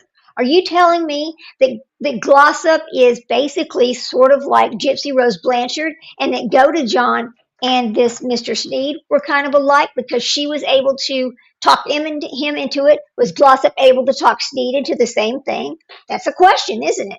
Go ahead. Well, also, if somebody has mental illness, you have to also consider the fact if what they're remembering is actually a recollection of the truth, or Right. a recollection of what they perceived as the truth. Right. Because I agree. mental illness can definitely distort your perception of reality. That's true. That's true. So it comes back to a credibility issue here, and the jury should have known this, And the fact, If because he's on lithium, if he's doing different rugs, if he's doing different things, that's going to alter reality. the lithium is not going to work with other drugs properly. So we don't know how the lithium interacted with these other drugs, and we don't know what he was No. actually remembering. You don't, right? No, exactly. But then I'm questioning just at how much of an influence did Glossop have on Sneed? What was the dynamics there? Because that's something we don't really have at this point. I mean, it's just coming out. Yeah, we'll never know. Right. We'll never know. But isn't it interesting? They went after this 6 times to make a change here, because I think the whole thing is they want to re-sentence him. So at this point, that their suggestion over here is what the state's suggesting is, well, let's just deny this and then let him ask for clemency if that's the best we can do about it. Is that fair? Yeah, I don't know. we don't want to deal with this. We'll just have somebody else deal with it. Right, because we've dealt with it 6 times already. Mm-hmm. That's amazing. 6 times. I've never heard of something like this before. 6 times. Yeah, that's just insane. It is insane. All right, let's let him finish this argument. Damn. Case rested on the testimony of one person and his credibility. If you can show that he lied on the stand when he said, I never saw a psychiatrist and I didn't get a prescription from the psychiatrist. It was, they gave me lithium for a common cold. And then the prosecutor says, well, that was a lie. I better correct that under NAPU, and doesn't. That seems pretty material to me. I mean, it's just your one witness has been exposed as a liar. A couple of responses, Justice Kagan. I think first, there are threshold elements under NAPU, including whether this was false testimony. I don't think it was false testimony, but I want to take your question on its own terms. This false testimony that Sneed saw a psychiatrist, that would have been harmful to petitioner under his theory of the case. Remember, the prosecution— False is false. Whether you can parse the content of the testimony this way or that way, the critical question that a jury is asking is, do I believe this guy in everything he says? And particularly, do I believe him when he points the finger at the accused? And if I know that he has gotten up to the stand and lied about anything, whether it's important or not, it might have been important, it might not have been important. If he's lying, if he's trying to cover up something about his own behavior, I'm going to take that into account in deciding whether when he accuses the defendant, he's telling the truth. Justice Kagan, I think in many cases where we were starting from the blank slate that the witness is presumed to be credible, one lie was important. In this case, the witness admitted that he beat a man to death with a baseball bat. The witness admitted that he was testifying in exchange for avoiding the death penalty. The jury already had significant credibility questions about Justin Sneed. And I have to say, I find that an odd argument, Mr. Michel. It's like this witness was so not credible anyway that we don't have to consider any further lies that he tells? No, what I think is difficult to understand is that the jury would have believed Justin Sneed and convicted petitioner despite those problems. And yet, because Justice Snead saw a psychiatrist, according to the notes, the jury would have done a 180 and reached a different result. You know, and a NAPU violation is a pretty dramatic thing when a prosecutor says, like, whoa, stop there, that was a lie. I think a reasonable jury takes that into account when it's like, wow, that was such a significant lie that the prosecutor had to sort of say stop. I don't think that would have happened in this case, given the distinctive nature of the witness that we're talking about. I also want to underscore that this is a tangential issue. Justice Snead testified for 5 hours. The question about lithium was about 30 seconds. Would it make? Michelle, what? I'm sorry. Oh, no, go ahead. What do we do with the other violations that the prosecutor committed? Presumably, he lied about the knife incident, which was provoked by the prosecutor and not his initial statement. There was a ton of other withheld information. Once you find a violation and you're deciding on materiality, are you entitled to ignore all that other evidence having been improperly withheld? I know that it was in Glossop 4 and prior rulings, the court didn't find any one of those a violation. But do we ignore it? Meaning, because we would be looking at this issue de novo. So does the calculus of materiality take into account everything? So I think this is several steps down the road. Of course, I think you should dismiss the case for lack of jurisdiction because there's You've already lost if I'm asking you this question. So I I'm hoping I might find a few. I give you points for trying to revive. But let's get to the end. That we accept what Justice Kagan has said, that there was a falsehood. And now you're saying there was, even if she knew about it, it wasn't material. At that point, because according to you, he lied outside of court a number of times, but does all the other withheld evidence that shows not just one or two lies, but a whole body of changed testimony, do we consider that? I do think the court has said in cases like Kiles versus Whitley that if you get all the way to the materiality standard, I think there are many off-ramps before that in this case, you would consider all of the other evidence. I think it's notable on the knife point, however, which my friend Mr. Waxman mentioned at length, the state does not concede error on that point. The state discusses at length why. Let me hang on just a second, because some people may not know this, so I'm going to go ahead and give you the what de novo actually means when you're talking about the Supreme Court. De novo means the court is not trusting, they don't trust the earlier rulings, so they're taking a fresh look at the issues, okay? It's fresh legal review, not considering anything from the past. They're looking at it with their eyes for the first time and consideration. So that's what that means. It doesn't support his position on that. And that's actually the subject of the fourth post-conviction relief application. No, but I do think that we know that he had an accomplice, a girlfriend, in prior robberies. And wow. He never had Mr. Snead present at the robbery, and yet there were two types of wounds. So it suggests the presence of a second person. And if it's not Mr. Snead, then this robbery is much more consistent with his pattern. I think the Oklahoma and that court pattern was withheld from defense counsel. So that's why I'm asking about materiality. I mean, to be very clear, the pattern is not the knife. The question about the knife is the wounds on the body. No, I agree. Right. But The Oklahoma had to court do with whether there was one or two people involved. Mr. Michelle, I do want to ask you about the adequate and independent state grounds, because this is unusual not to accept, the waiver of the procedural bar. And, you heard us talk about that with Mr. Clement and Mr. Waxman. What's your response to that? So, Justice Barrett, I actually don't think it's that unusual, although that's partly because we have a very small sample size. As I read the cases, there's only one case in which the Oklahoma Attorney General has squarely waived a procedural bar, and the Oklahoma Court of Criminal Appeals has squarely addressed what to do with that. And that's the decision on the fourth post-conviction review application, in which the Oklahoma Court of Criminal Appeals on page JA 775 said that it was not going to accept the Attorney General's waiver of the procedural bar bars. The Attorney General and this court, this Attorney General told you that that was an adequate and independent state ground, and that this court accordingly lacks jurisdiction over the fourth post-conviction relief application.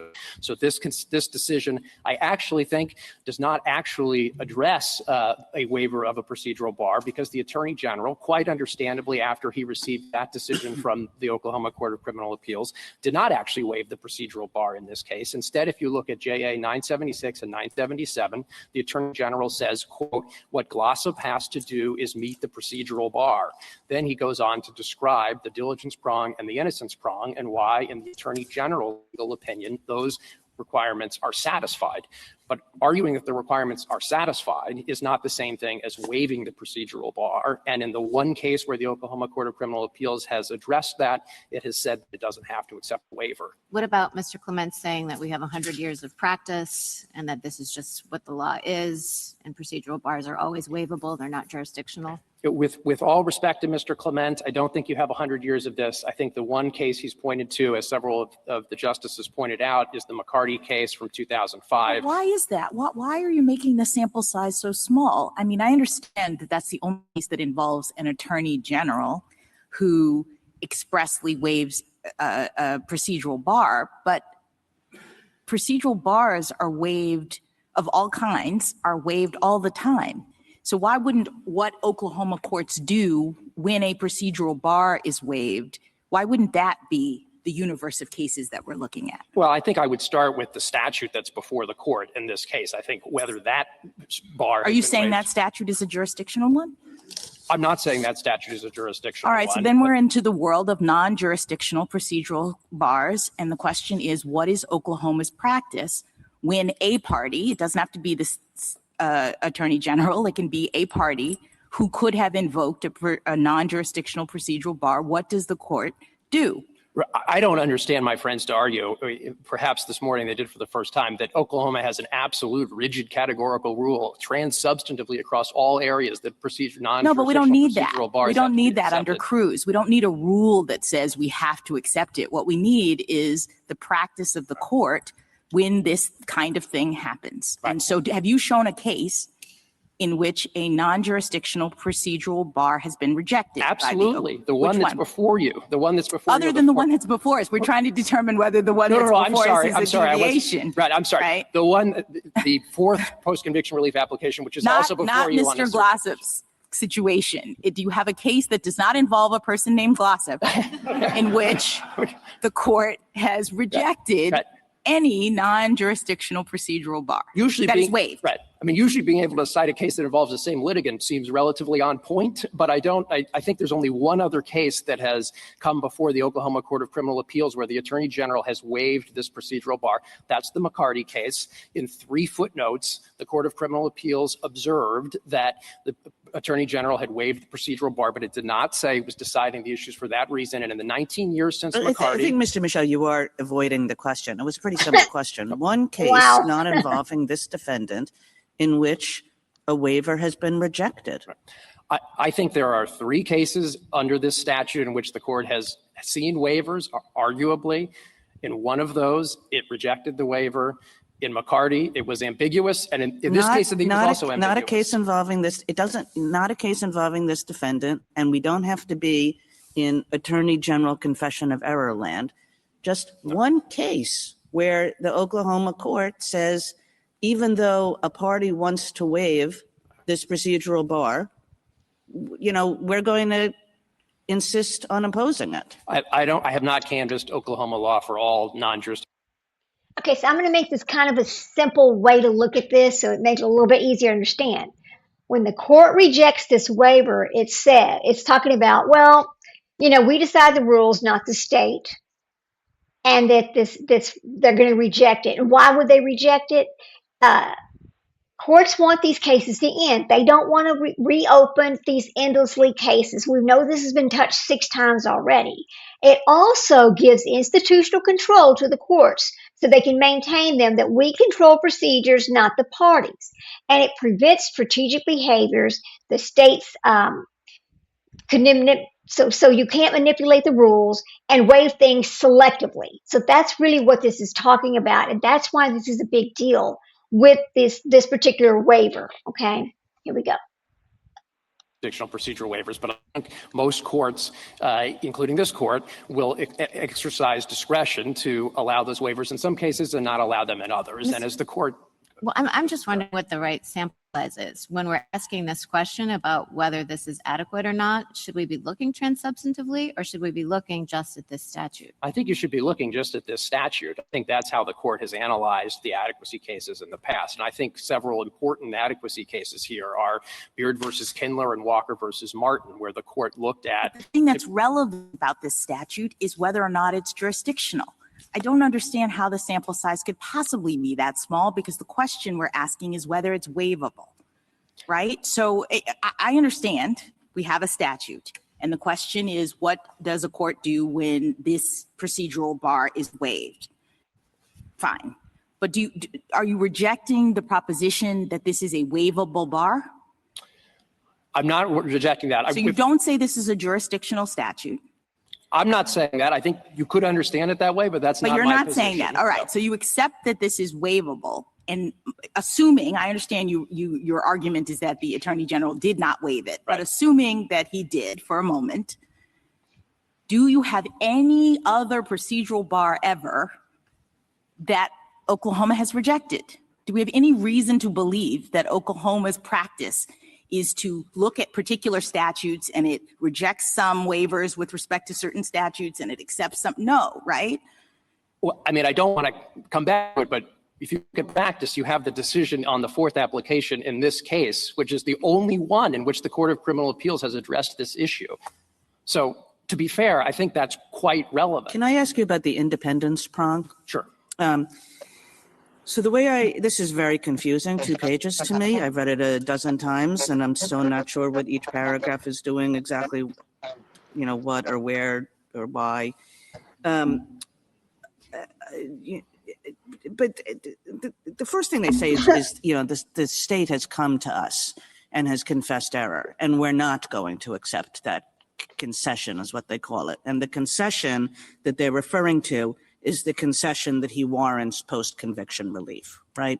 And what the state has said in its concession, as they call it, is focuses on NAPU and why it is that NAPU supports Glossop here. And it says the state's concession is not based on law or fact. And that's what gets it to everything else that it does, right? Because first it has to reject the concession, and it says not based on law and fact, essentially meaning that the state's NAPU argument is wrong. So before it gets to anything that might be conceived of as a procedural bar, what it has said is that the state's NAPU argument is wrong, correct?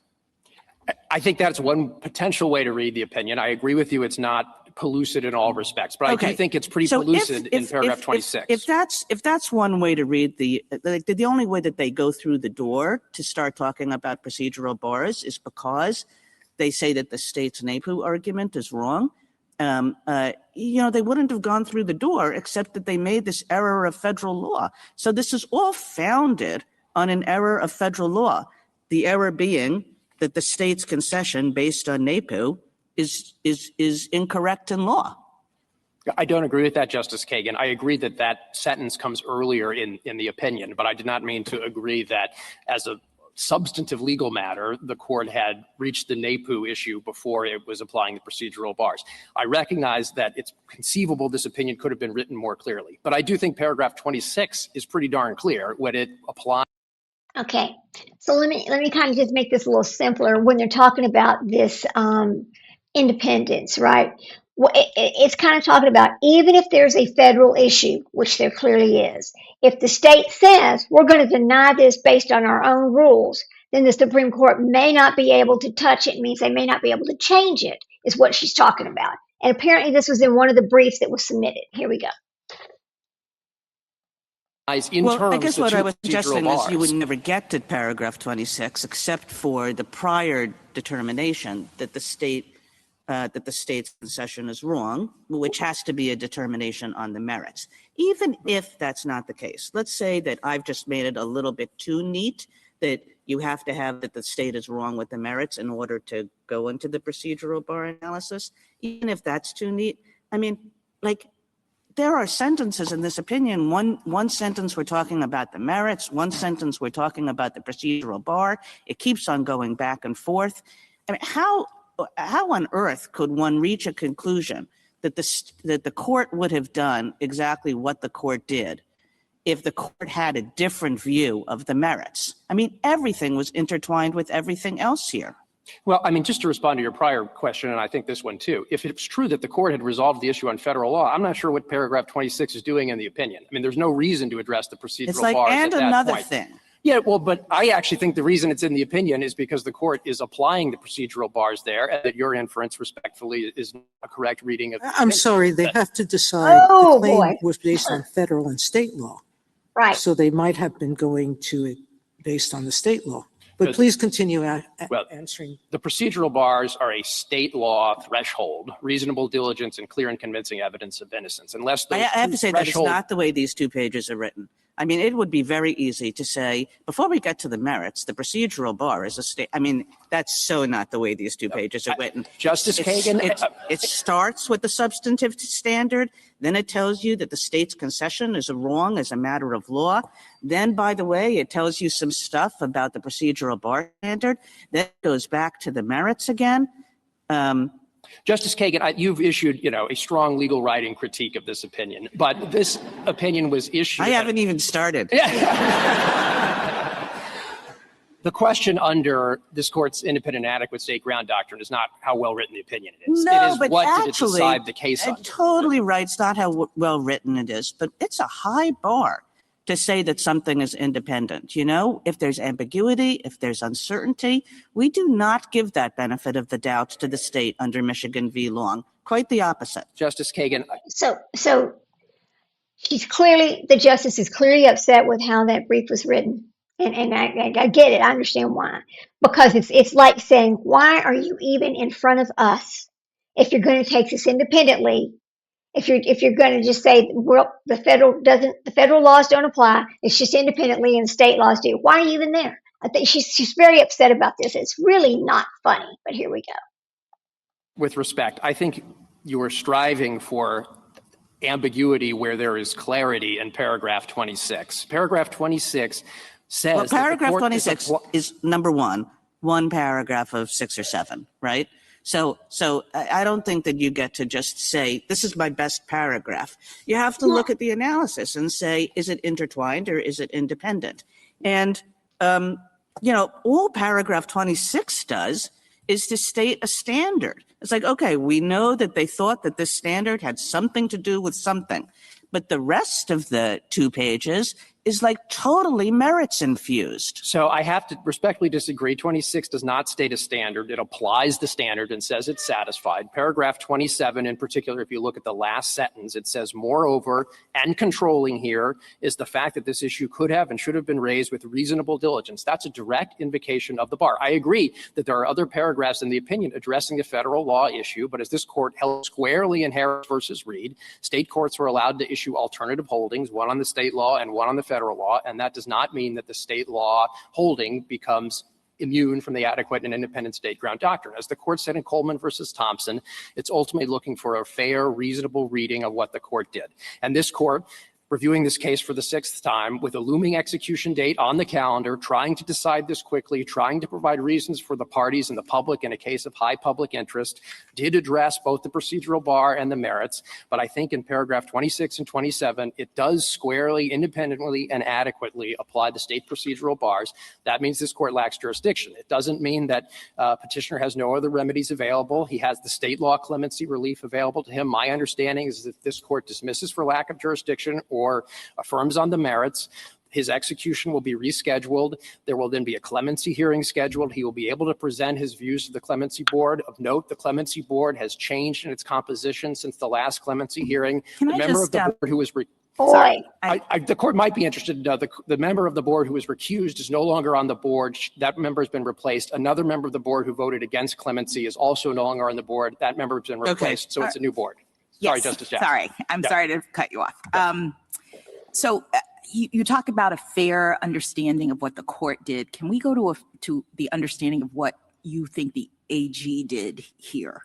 I understood from your argument that you said that the AG did not waive the bar in this case, and I'm just trying to understand how that could possibly be when he confessed error and asked for Thank the you. conviction to be vacated on the grounds of the merits of the NAPU claim. If he was also asserting the procedural bar, I don't understand how he's making arguments about the merits. Oh, I think Not in the alternative. He doesn't say "and in the alternative," right? He doesn't say "I'm invoking the procedural bar," but if you somehow think it overcome, let me go on, right?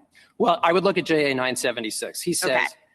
to obtain, JA 976, to obtain post-conviction relief, Glossop needs to show that the issue could have been raised in a direct appeal and supports a conclusion that the outcome of the trial would have been different, citing the procedural bar. Okay. Then he says, at a minimum, Glossop was not made aware of Snead's treatment. That's the diligence prong. Okay. Then he says the state is also not comfortable asserting that the outcome would have been different. That's the innocence prong. Does he also say I'm incorporating my arguments from Glossop 4 where he expressly waived?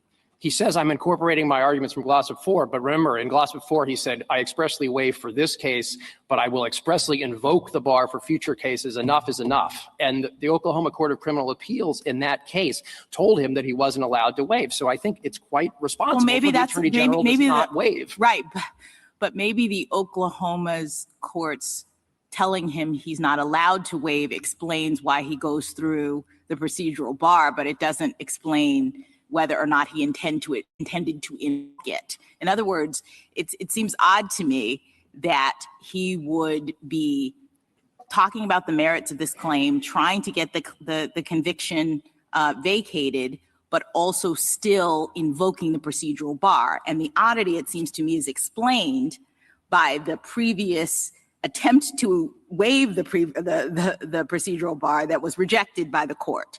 It was sort of like law of the case, and so he's talking about it in 5 because the Oklahoma court has already said, don't talk to us about the waiver. I mean, I think we have a point of agreement, which is that after the Oklahoma court told him that he couldn't waive, which is, after all, a state law issue, then he didn't waive. He said the bar is satisfied. But what I'm saying is, don't we have to credit his intention to waive in this case, which he expressed clearly in 4 and was told by the court he couldn't. And so I understand that your argument that he doesn't waive in 5 is, he doesn't make an express waiver statement, but of course he doesn't, because the court already told him he couldn't waive. Well, it was his predecessor in 4, not him. And in all events, the fact that the Oklahoma court told him he couldn't waive is strong evidence that the Oklahoma court, as we discussed earlier, doesn't always accept the Attorney General's waivers. I mean, remember, we're talking about No. I'm asking you, isn't it evidence that he expressly intended to waive? No, the fact that he argued that the bar was satisfied is not evidence that he expressly intended to waive. Thank you. Thank you, counsel. Justice Thomas, Justice Alito, Justice Sotomayor, Justice Kagan, Justice Kavanaugh. Yeah, I think you had said earlier, and I want to explore, if you get past all the procedural bars and you get to the point where the prosecutors didn't comply with their obligations, that it still wouldn't have made a difference to the jury had they known that Snead was bipolar and that he had lied on the stand. And I'm having some trouble on that last piece of the argument, if we get there, understanding that when the whole case depended on his credibility. Can you explain that some more? Yes, and one of the critical arguments in the case, if you read the closing argument. I mean, that is exactly what the whole argument is. It's the credibility of Snead and the fact that we have 2 violations that should have never happened. We have the Brady violation and the NAPU violation. It clearly happened. It's been explained many times. But the state is trying to say, well, it wouldn't have made any difference at all. He still participated, blah, blah, blah. We've touched this 6 times. He's had 2 trials and found guilty both times. So why are we arguing this? But here we go. We'll finish it. For example, there's extensive discussion about whether petitioner was manipulating Snead. That's probably the issue that comes up the most in the closing arguments, which are not evidence, but are a reflection of what was at issue in the trial. And therefore, petitioner's strategic decision in this case not to question Snead's mental illness, I think, was informed by the fact that he didn't want to support the prosecution's theory. And as this court explained, for example, in Wood versus Bartholomew, you can infer from the strategic decisions of the defendant what was material, what was important in the case. If the defendant himself, who has every incentive to raise the arguments that are best for him, doesn't want to raise arguments about Snead's mental health, that is a strong clue, a strong indicator that it's not material, at least material in the sense that it would change the result in his favor. It may have made the conviction more likely, but of course that's not what he needs to show for materiality. Would have made the conviction more likely if the jury knows that not only does he have an incentive to lie, that he's lied on the stand and that he's bipolar, therefore creating all sorts of avenues for questioning his credibility? I think that the Oklahoma Court of Criminal Appeals explained on page JA 991 that evidence that would have furthered the prosecution's theory that he could be manipulated, that he had a mental illness, would have undercut his theory and would have made the conviction more likely. Now, I do want to underscore there's lots of other evidence in the case against petitioner that doesn't relate to Snead, including his motive, including his possession of cash, including the fact that he was the only one who knew where the money would be found. And I think most importantly, his elaborate 24-hour cover-up, which cannot be explained by anything having to do with Justin Snead's mental state or whether he had a psychiatrist or whether he had bipolar. That would be, I think, the second most prevalent issue in the closing arguments. And so I think it's difficult to say the jury would have rejected petitioner's central defense that he was only an accessory after the fact, and yet turned around and accepted it if only it knew that Justin Snead allegedly saw a psychiatrist. Thank you. Justice Barrett? Justice Jackson? There seems like there's some pretty significant factual questions that have been debated. What did counsel know? What did these notes markings mean? Was Snead's statement that he never saw a psychiatrist true or false? Would you object to an evidentiary hearing?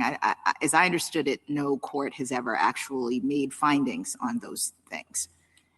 I'm not even really sure if I have standing to object to an evidentiary hearing. I don't think it's, I guess we all agree that No, it's not, so you all agree that it it's isn't not necessary. necessary. You say we can look at it and Well, rule in your favor. I mean, they say we can look at it and rule in their favor, but I'm just trying to understand, don't we have to have some, maybe we don't, but.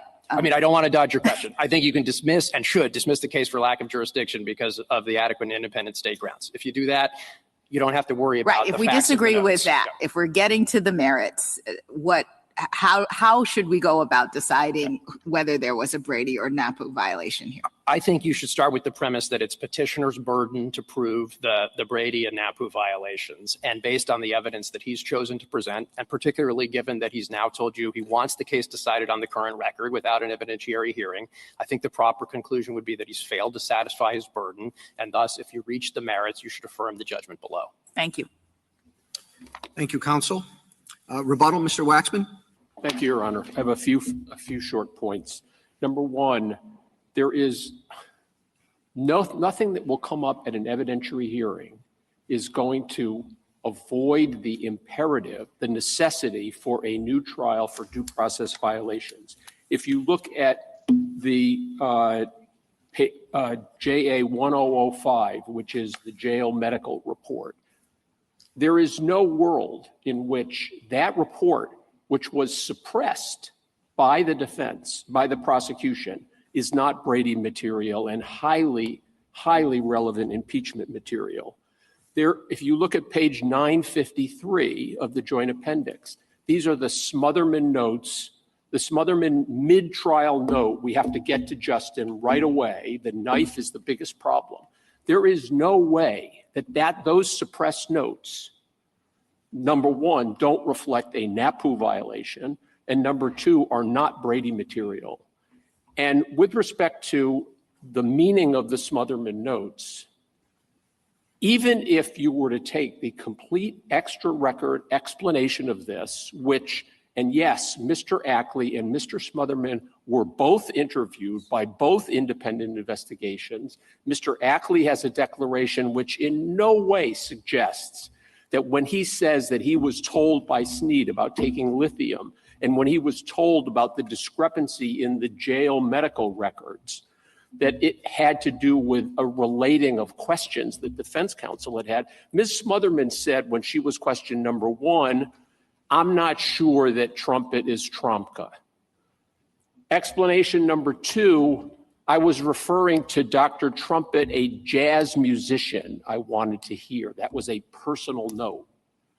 And so when in any event, even if she's right that all Snead said was, I was questioned by the defense and I told them that I was prescribed lithium by Dr. Trumpet, given the obvious fact that this prosecutor for Oklahoma County knew as well as everybody else that Dr. Trumka was the only jail psychiatrist, she committed a NAPU violation even under the Van Treese brief extra record explanation. Now, there was a question about, I think, Justice Thomas, it was yours, but pardon me if I've misallocated it, about, well, the jail records, like they weren't in the prosecutor's file. The jail records are clearly Brady material. They were under this court's decision in Kyle's and other cases. Brady material includes not only what is in the prosecutor's file, but what is also in the police and investigators' files. That is an obligation that the prosecution has. And they were in the sheriff's office files. The sheriff's office ran the jail. The sheriff's office was investigated this crime. A deputy sheriff was called by the prosecution to report on his investigation. And Mr. Ackley at page 26, paragraph 26 of his declaration, page 939, says that he knew about jail records and misapplications. Thank you. Thank you, Mr. Waxman. The case is submitted. All right, so let me unshare this screen. Get rid of this. Okay, stop sharing my screen. All right, so there you go. Let me get this off of here. Now, let me tell you who Smotherman is, and this will make more sense when I tell you who Mr. Smotherman is in this case. So Smotherman is actually the investigator assigned to this case from the county, and he took the notes when they were interviewing Justin Snead. He was taking notes about Justin Snead, and that is where part of this comes from. And so when they're in trial, they're talking about things and they're talking about, oh, we need to get to the weapon. We need to get to the weapon. They're talking about moving on. So now listen, the oral arguments happened in October of 2024. Now we're going to go back and talk. This is a long live. I'm so sorry. It's just because this case is very interesting, and this Glossop case, it needs to be talked about because it's a credibility issue. And when you have a prosecutor 2 violations, not just 1, but 2 violations. That's serious. It's very serious. Now, we know that Mr. Glossop had some petty, some other crimes that he's committed. We know that. But let's go back and look at Sotomayor's actual opinion that is this is from February of 2025, and this is the final opinion on this, right? And this is from Sotomayor. So let's go back over here and talk about it now. So remember, we were reading this a while ago, and we were talking about, well, he saw him the next day, and he had a lump on his head. He tells the guy, oh, well, I fell in the shower, and I hit my head, and that's what the lump was from. This is the story that Glossop is telling other people about Snead. However, we also know now that Glossop knew what Snead had done and helped him cover it up, right? So let's go back to where we were starting at. All right, so he goes, remember the last thing we said was he was like somebody punched him. Then he goes, well, in this application for post-conviction relief, Glossop police interview on January the 8th of 1997, Glossop added that Snead had told him he slipped in the shower. Glossop disclaimed any knowledge of the Banteresa's murder, but admitted that he helped Snead replace from the outside the broken window of the room where Banteresa's body was later found. Now, this was the next day. Officers arrested Glossop in front of an attorney's office with approximately $1,700 in cash on him. They believed that this money came from Mr. Banterese. Okay. Glossop then admitted Snead had told him that he had killed Barry. Glossop police interview on January the 9th, when confronted with his prior inconsistent statements about the murder and Banterese's whereabouts, Glossop said that he had been scared to tell the truth because he feared his failure to notify the police immediately meant he was already involved in it. Trying to think ahead, see, that's what he's doing. The state thereafter charged Sneed with capital murder and Glossop as an accessory after the fact, based on his inaccurate statements to the police. Eventually, police located and interviewed Sneed, who had $1,680 in bloody cash on him. So Glossop took the clean money and left the dirty money over there with Sneed. Then the next thing that happened on May the 28th, I'm sorry, the officers told Sneed that before he made up his mind on anything, they wanted him to hear some of the things that they had to say, including that they did not think Sneed had acted alone and that he should not take the whole thing himself. All right. He goes, everybody was making Sneed the scapegoat in this. They told him, especially Glossop, who was putting him in the worst, right, making it on him. Sneed initially responded to the officer's prompts by attempting to implicate his brother, but eventually said that Glossop had wanted to steal Van Tress's money and that Van Tress's death had been the result of a robbery gone wrong. Okay. Sneed described the breaking into the Van Tress's room and beating him with a baseball bat until he figured he was knocked out. So he didn't really think he was killing him. He thought he was just knocking him out to steal the money. Okay.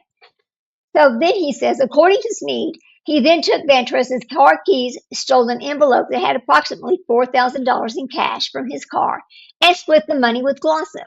When officers pressed him on the state of Van Tress's body, Sneed asserted that, actually, Glossop had asked him to kill Van Tress so that he could not run the motel without him being the boss. So, I mean, he's going for power and money and greed. That's what's going on.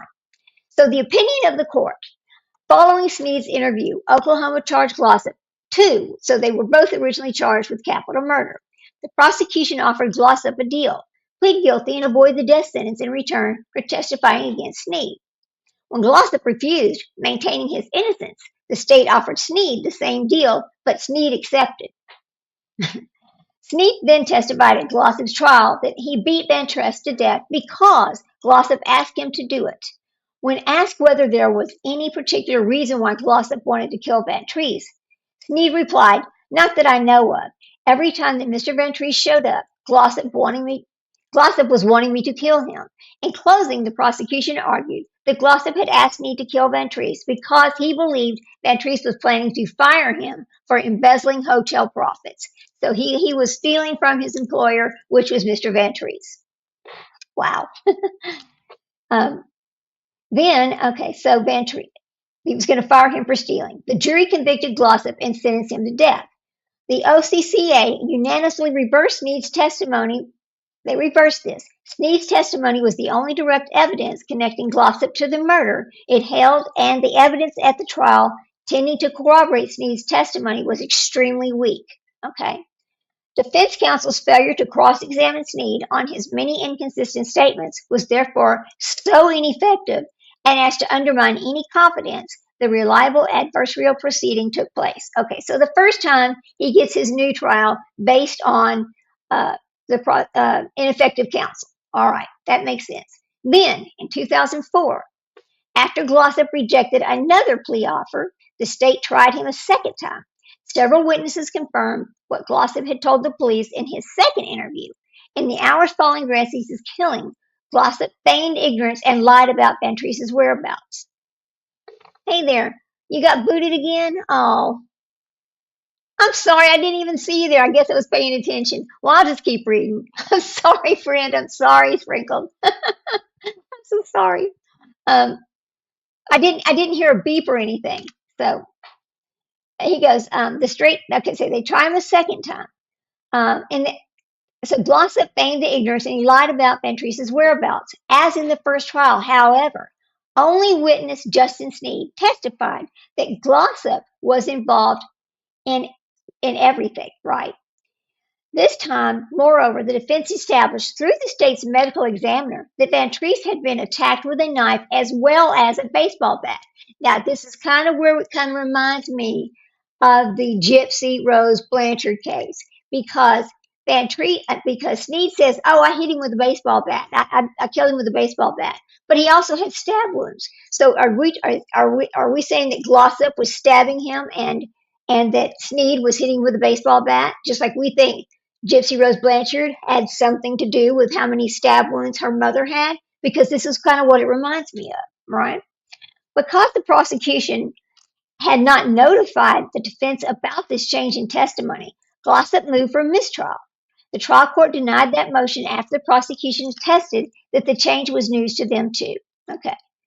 The prosecution also asked Snead whether anyone had prescribed him any medication. This is where the absolute DePaul happens right here. After you were arrested, were you placed on any type of prescription medication? Answer: when I was arrested, I asked for some Sudafed because I had a cold, but then shortly after that, somehow, they ended up giving me lithium for some reason.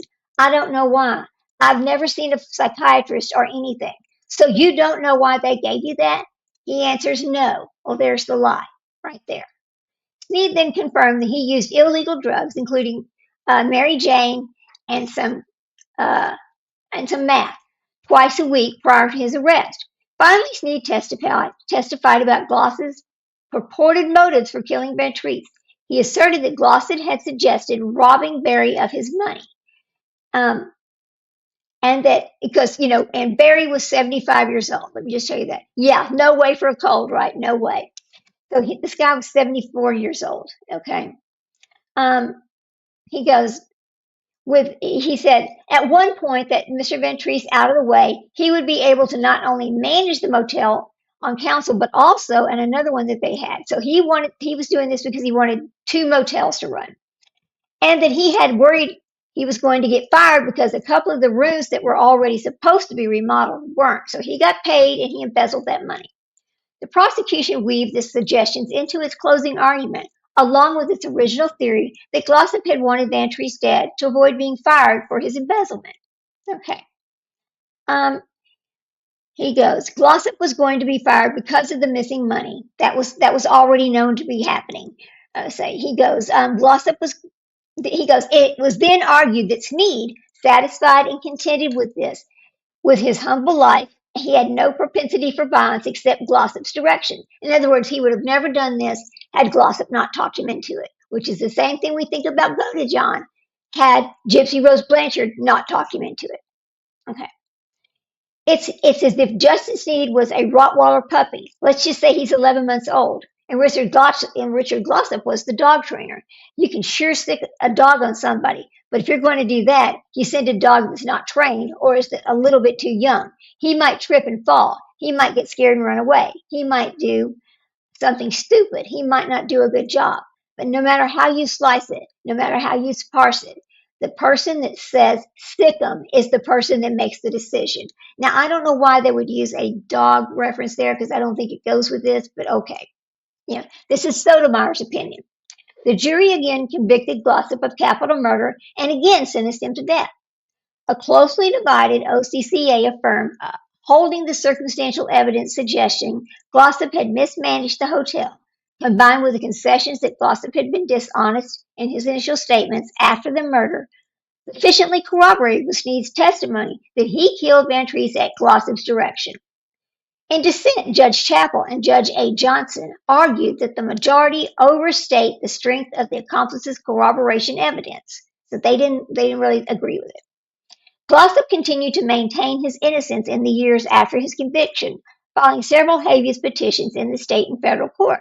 Although the litigation did not result in relief, mounting concerns over the integrity of Glossop's conviction drew the attention of the Oklahoma legislature. A bipartisan group of 62 Oklahoma legislators retained a law firm, Reed Smith, to conduct an independent investigation into the case. So he's gotten a lot of special treatment here. All right. In June 2022, Reed Smith reported its grave doubt as to the integrity of Glossop's murder conviction and death sentence. Independent investigations of State versus Richard T. Glossop, among other things, Reed Smith concluded the prosecution had deliberately destroyed key physical evidence before Glossop's retrial, including several items from the crime scene and the ends, receipts, and deposit books, which could have helped Glossop address the accusations of embezzlement. Reed Smith further concluded that the state had falsely portrayed Snead at the trial as a meek, nonviolent puppet. Okay. and that the key testimony about Glossop's motive and actions on that morning after the murder had been provided by a former police officer of very limited honesty and integrity. So the police officer given the information was also known not to be honest. Now that's incredibly damning, isn't it? It sure is. Wow. um, in fact, this police officer, who was jailed for making false statements shortly after Glossop's second trial, the police officer went to jail for false statements. 2 months after Reed Smith report, the states disclosed 7 boxes of previously withheld documents from Glossop's trial. These boxes contained a note that the head prosecutor, Connie Smotherman, sent to Snead's lawyer before Snead testified at the second trial. Smotherman's notes concerned a few items that had been testified to that needed to discuss with Justin, including the biggest problem, which is the knife. Who had the knife, right? So the examiner's testimony about the knife was problematic. Smotherman's note explained, because Justin told the police that the knife fell out of his pocket and that he did not stab the victim with it, yet the victim had lacerations consistent with a knife blade. It did not make much sense to Smotherman. Moreover, that Justin could have control of the bat and the knife on his own at the same time. And I highly doubt that as well. There's no way that he did both weapons, okay? That's very questionable. Mhm. The boxes further contain letters from Snead to his attorney suggesting he had expressed a desire to recent testimony prior to Glossop's second trial. For example, in a letter dated May the 15th, 2003, Snead wrote to his attorney asking, "Do I have a choice of recanting my testimony at any time during my life? And is there anything you know on Glossop's court date and about recanting?" So he's already thinking about recanting his story. Okay.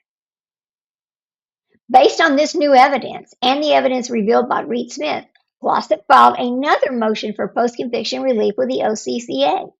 Among other things, Glossop argued that during his second trial, Smotherman had interfered with Snead's testimony about the knife in violation of the rule of sequestration, which prohibits witnesses from hearing each other's testimony.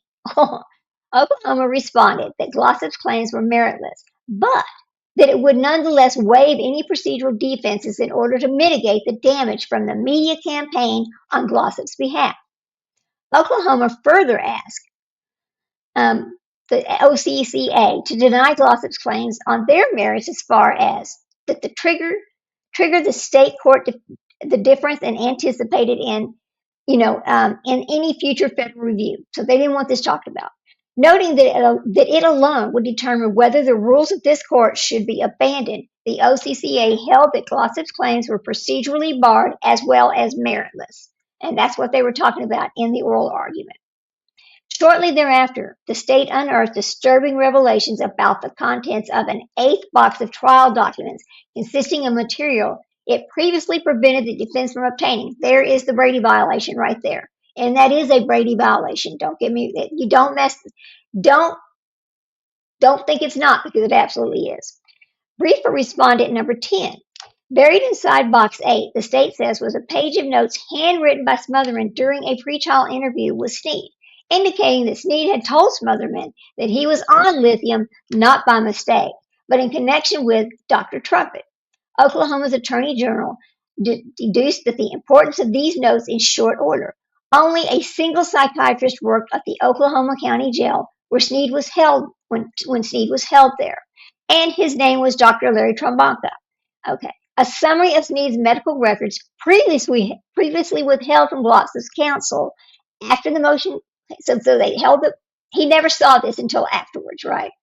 After the motion practices seeking their discovery, showing that Snead had received the lithium to treat his undisclosed bipolar disorder. Now, let me make this clear that Glossop had no mental illness. There's no record of Glossop having any mental illness, but there is record of Snead having mental illness, okay? The Attorney General accordingly determined that Snead was not in fact misprescribed lithium, but rather diagnosed with bipolar disorder and treated with lithium under the care of a psychiatrist. And despite her knowledge of these facts, Smotherman elicited false testimony from Snead on that subject, and the brief respondents in number 11. Okay. The Attorney General thereafter disclosed in Box 8 to Glossop and retained an independent counsel to conduct another review of Glossop's convictions. As relevant here, the independent counsel concluded that Smotherman's attempt to interfere with Sneed's testimony about the knife violated the rule of sequestration, that her failure to turn over Sneed's statements about his mental health treatment violated Brady versus Maryland, which is the Brady violation, and that her failure to correct Sneed's false trial testimony that had been given to lithium after asking for cold medicine violated NAPU. And this is the two things that was talked about in the oral arguments we just listened to. Okay. Now, the state must vacate Glossop's convictions due to its decades-long failure to disclose what I believe is Brady material and correct what I believe was false trial testimony of its star witness and what I believe was a violation of the court-ordered rule of sequestration of witnesses. In my view, this case is also permitted by failures to secure safeguards and maintain evidence in a capital murder case. Now, this is Sotomayor giving her opinion. Following the Box 8 disclosure and the independent counsel's recommendations, Glossop filed successive petitions for post-conviction relief with the OCCA asserting Brady and Nepal, cumulative errors, and actual innocence claims. The Attorney General filed a response in support of the petitioner's successive application for post-conviction relief. So, they have said, yes, this was wrong, right? They said it was wrong, and then the Attorney General gets involved. But here's where it gets kind of weird. It gets weird over here. Okay. Although the Attorney General did not endorse Glossop's actual innocence claim, he represented that his office had concluded that Justin Sneed made material misstatements to the jury regarding his psychiatric treatment, and for these reasons, for his lithium prescription, which the state had failed to correct in violation of NAPU. In addition, the state indicated it was concerned that there were multiple and cumulative errors, such as a violation of the rule and destruction of evidence, that when taken together with Sneed's misstatements, warrants a new trial. Okay, so the state believes Glossop is entitled to post-conviction relief. And then the next thing, okay, so that's going to happen. The state requests that the court vacate Glossop's conviction and that the case be remanded to the district court. So it's going to go back down to the district court to be retried. Because Oklahoma agreed with Glossop on the pertinent facts, it did not request an evidentiary hearing, which is another thing that was just discussed in the oral arguments we just listened to.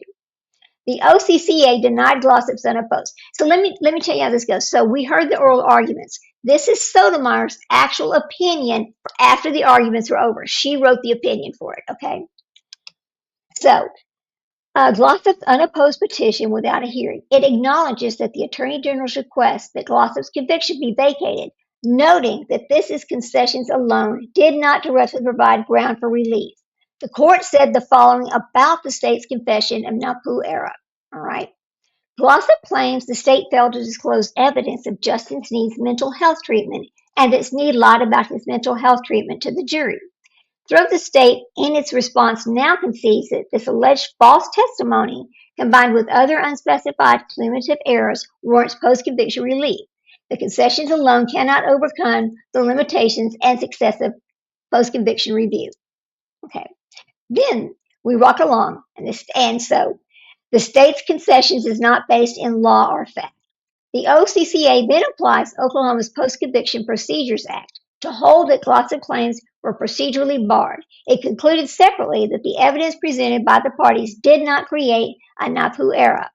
The court thereafter stated that Glossop's execution at the joint request of the parties and granted a certiorari to consider Glossop's Brady and NAPU claims and the effect of the Attorney General's confessions of errors.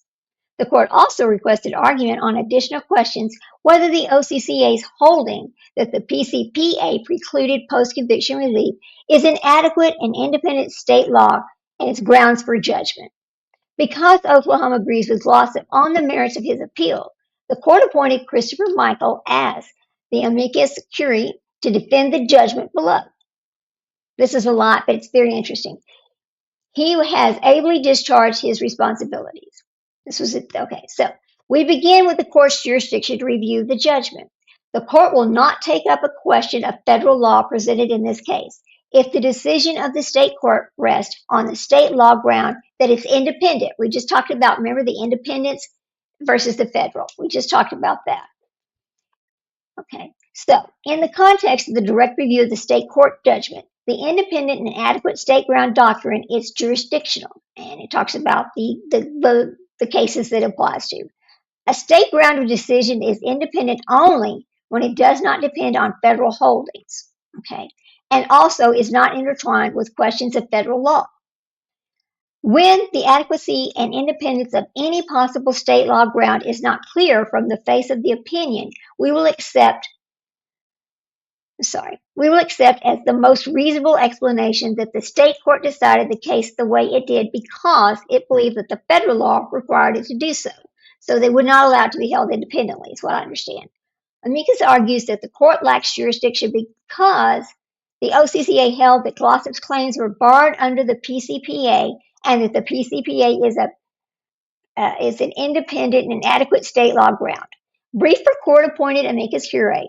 The court argument fails because it overlooks because it overlooks the holdings that turned on federal law. The OCAA first rejected the Attorney General's confession of Napu Arrow, deeming that meritless and therefore incapable of overcoming application for the PCPA. Only then did it apply the PCPA to Glossop. Because the OCAA's decision to reject the Attorney General's confession of error rests exclusively on a federal law, so too did its subsequent decisions to apply the PCPA. Okay, now, this is Glossop versus Oklahoma, and further, this is page 14 of this brief. In his brief, the OCCA, the Attorney General disclaimed reliance on any procedural defenses, including the PCPA. Instead, the Attorney General conceded error under Napu, acknowledging that as a matter of federal law, the prosecutor's knowing failure to correct Snead's material misstatements entitles Glossop to a new trial. The OCCA held that this confession of Napu error could not overcome the limitations of successive post-conviction review because it was not based in law or fact. Okay. Wow.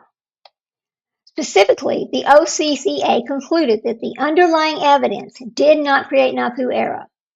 Thus, the OCCA's application of PCPA over the Attorney General's confession of error depended on the determination that no Napu violation had occurred.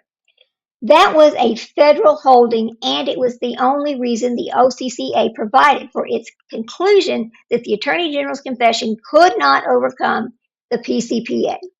The PCPA therefore possesses no impediment to our review in this case. Okay. Oklahoma's precedent involving confessions of error by an Attorney General confirms this reading. As the OCCA has repeatedly explained, it will normally reject an Attorney General's confession of error only after finding that it lacks a basis of law and in the record. Okay. Where the Attorney General confesses error, the court will examine the record, and if the confession is sustained thereby and is well-founded in law, the conviction will be reversed. Okay. Otherwise, if the confession of error is supported by law and the record of the OCCA will reverse the underlying conviction and remand for a new trial. The OCCA applied that same rule here. It rejected the Attorney General's confession, and for suicidal thoughts, right? The OCCA applied the same rule here. It rejected the Attorney General's confession of error, having no basis in law or fact, and explained that it would therefore apply the PCPA. In doing so, the OCCA made application of the procedural bar dependent on the rulings of federal law, that is, on the determination of whether federal constitutional errors had been committed. And as far as I'm concerned, they were committed, but I'm not a member of the Supreme Court, so I cannot make that determination. After all, it made application of the PCPA contingent on its determination that the Attorney General's confession of federal constitutional error had no basis in law or fact. To the extent that the OCCA's reasoning on this point is insufficiently clear from the face of the opinion, we nonetheless presume reliance on the federal law. This court therefore has jurisdiction to review the judgment below. So now they're saying, okay, we have the right to review it.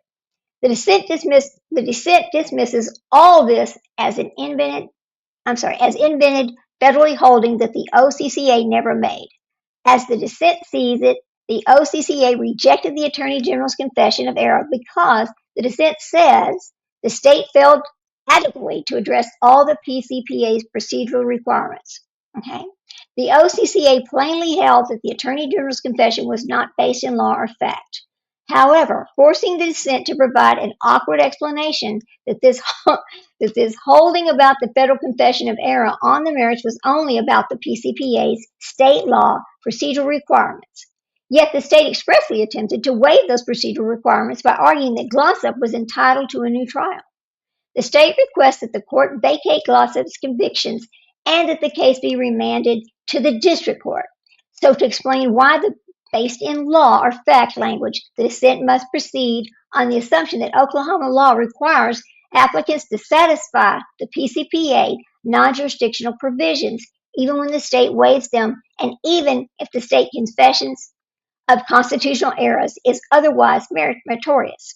Notwithstanding that many other contexts where the OCCA privileges and confessions of error. Boys, this is a lot, I know. So it comes down to the assumptions is hardly clear from the face of the opinion below.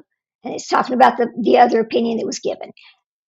Thus, we must accept as the most reasonable explanation that the state court decided the case the way it did because it believed the federal law required it to do so. So it's going back to that, okay, now we're back in the federal law instead of the independent law of the state. Turning to the merits, we conclude that the prosecution's violated its constitutional obligation to correct false testimony. So in other words, there was an APU, right? This court held that the conviction knowingly obtained through the use of false evidence violates the 14th Amendment of due process. Yay! To establish an APU violation, the defendant must show that the prosecution knowingly solicited false testimony or knowingly allowed it to go uncorrected when it appeared. And that's exactly what happened in this case. If the defendant makes the showing that the new trial is warranted so long as the false testimony may have had an effect on the outcome of the trial, that is, if it, in any reasonable likelihood, could have affected the judgment of the jury. In effect, this materiality standard requires the beneficiary of the constitutional error to prove beyond a reasonable doubt that the error complained of did not contribute to the verdict obtained. Here, Oklahoma's Attorney General joins Glossop in asserting a NAPU error, conceding that Snead's testimony was false, and the prosecution knowingly failed to correct it. The record supports the confession of error. A summary of Snead's medical records created by the local sheriff's department establishes that someone diagnosed Snead with bipolar disorder and prescribed him lithium. Okay. And that Dr. Tromka, a psychiatrist, attested to this in a sworn affidavit that he was the only medical professional at the county jail, and that he issued Snead the prescription. Dr. Tromka also confirmed, and nobody contests that the lithium is used only in psychiatric treatment and not for dental pain, as Snead said at a pretrial hearing, or for a cold. Nor would anyone confuse lithium with Sudafed, which is a cold medication. Snead's trial testimony that he had been given lithium after asking for Sudafed and had never seen a psychiatrist or anything was therefore false. Okay. The evidence likewise establishes that the prosecution knew Snead's statements were false as he testified to them. The prosecution almost certainly had access to Snead's medical file, which would have listed both lithium prescriptions and the bipolar diagnosis. Among other things, those records would have been provided to the state as part of Snead's competency evaluation. And, liar, liar, that's right, liar, liar, pants are on fire. I mean, she clearly violated his rights. I mean, this is a Fourth Amendment rights. Letitia Stoush needs to shut the fuck up. She's always claiming how her rights are violated. No, hers aren't, but this guy's are. Okay, so, now, among other things, those records would have been provided to the state as part of Snead's evaluation. The state opposed Glossop's discovery request of Snead's medical files on its merits. And the dissent emphasizes, moreover, lithium is prescribed only for mood disorders. The brief for the court-appointed amicus curiae It is undisputed that the lithium's sole medical purpose, both in 1997 and today, is to treat bipolar disorder and other mental health disorders. Yeah, Letitia has no rights as far as I know, me neither. She's always lying, right? Yet the prosecution knew that Sneed had previously told competency evaluator he had been prescribed lithium after his tooth was pulled. See, he's not, look, Sneed just, it doesn't sound like he's competent to me. The statement was part of a competency record to which both the state and Glossop had access. Prosecutors then heard Sneed testify to a different version of events in trial, that the lithium had been given to him after he asked for Sudafed because he had a cold. In addition, Smotherman's notes show that she had pretrial conversations with Sneed at which he mentions his lithium and Dr. Trumpet. Glossop argues the Attorney General admits that this shows Sneed told Smotherman that Dr. Trumpet, meaning Dr. Tromka, had prescribed the lithium. As just discussed, the record shows the fact that Dr. Tromka did diagnose Sneed with bipolar disorder and prescribe the lithium. Sneed plainly discussed this matter with the prosecution. In that private conversation, he would have had little to gain he would have little to gain if he would have lied about his prescriptions, nor do the notes suggest he did anything of that kind. Like, he wasn't intentionally trying to hide it, okay? He just wasn't. Sudafed for allergies, right. So he wasn't trying to hide it. The straightforward interference is actually that Sneed told Smotherman that Dr. Trompa had prescribed him the lithium. So he told the truth. So Sneed tells the truth to the prosecutor. That leaves a materiality. Evidence can be material even if it goes only to the credibility of the witness. The jury's estimate of the truthfulness and the reliability of a given witness may well be determined in the guilt or innocence. Because Sneed's testimony was the only direct evidence of Glossop's guilt of capital murder, the jury's assessment of Sneed's credibility was necessarily determinative here. Besides Sneed, no other witness and no physical evidence establishes that Glossop orchestrated Van Tress's murder. Thus, the jury could convict Glossop only if it believed Sneed. This is where the problem is here. Had the prosecution corrected Sneed on the stand, his credibility plainly would have suffered. That correction would have revealed that the jury that Sneed was untrustworthy, and that the jury already knew he repeatedly lied to the police, but also that Sneed was willing to lie to them under oath. Such a revelation would be significant in any case, and especially so where Sneed was already nobody's idea of a strong witness. So they already had doubts that he was going to be credible. So in the brief for the court appointed amicus curiae, even if Sneed's bipolar disorders were wholly irrelevant, as amicus argues, his willingness to lie about it to the jury was not. A lie is a lie, no matter what the subject is. Okay. Sneed's false testimony also bore on Glossop's guilt in a more direct way. As Smotherman's co-counsel, Gary Ackley had conceded it would have been an important fact for the defense to know that Sneed had been prescribed lithium to treat bipolar disorders. After box number 8 disclosures, Dr. Tromka explained that Glossop's counsel that the bipolar disorder symptoms can be exacerbated by illicit drugs, such as meth, to cause an individual to be more paranoid or potentially violent. Sneed admitted at the trial that he regularly uses drugs, including meth. His diagnosis with a disorder that could trigger impulsive violence when combined with drug use thus would have undermined the prosecution's theory that Sneed was harmless on his own. See that? Right. That's why she covered it, right? That's exactly why. And then it uses some reference of a Rottweiler puppy beholden to his trainer. I don't like the dog references they're using. I don't think that's right.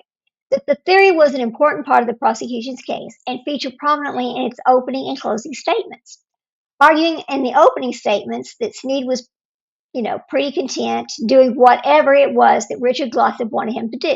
So he was like a puppy that just did whatever Richard said. Okay.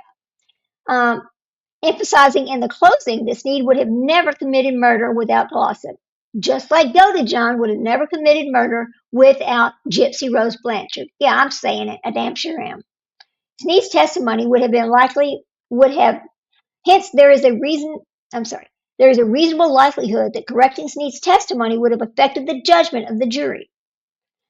Amicus objects that the jury already knew that Snead had been prescribed lithium, used illegal drugs, and is impulsive. He admitted that he beat a man to death with a baseball bat in the middle of the night with no advanced planning. Brief for the court of appointed amicus curiae, as amicus sees it, and additional evidence provided by Snead's lies and his treatment for bipolar disorder could hardly have made a difference in light of so much other impeaching evidence. Of course, at a trial, the prosecution has urged the jury to believe just the opposite, that despite his prior dishonesty and violence, Snead was now telling the truth. A prosecutor's mid-trial revelation that Snead lied on the stand would have significantly undercut their argument. That's right, they would have had nothing against, the other guy. In event, amicus positions itself defeating. If the evidence impeaching Snead's credibility was already overwhelming, then the reasonable jury could have convicted Glossop in the first place, even that the prosecution's case rested centrally on Snead's credibility. Amicus appears to assume that the jury would have believed Snead no matter what.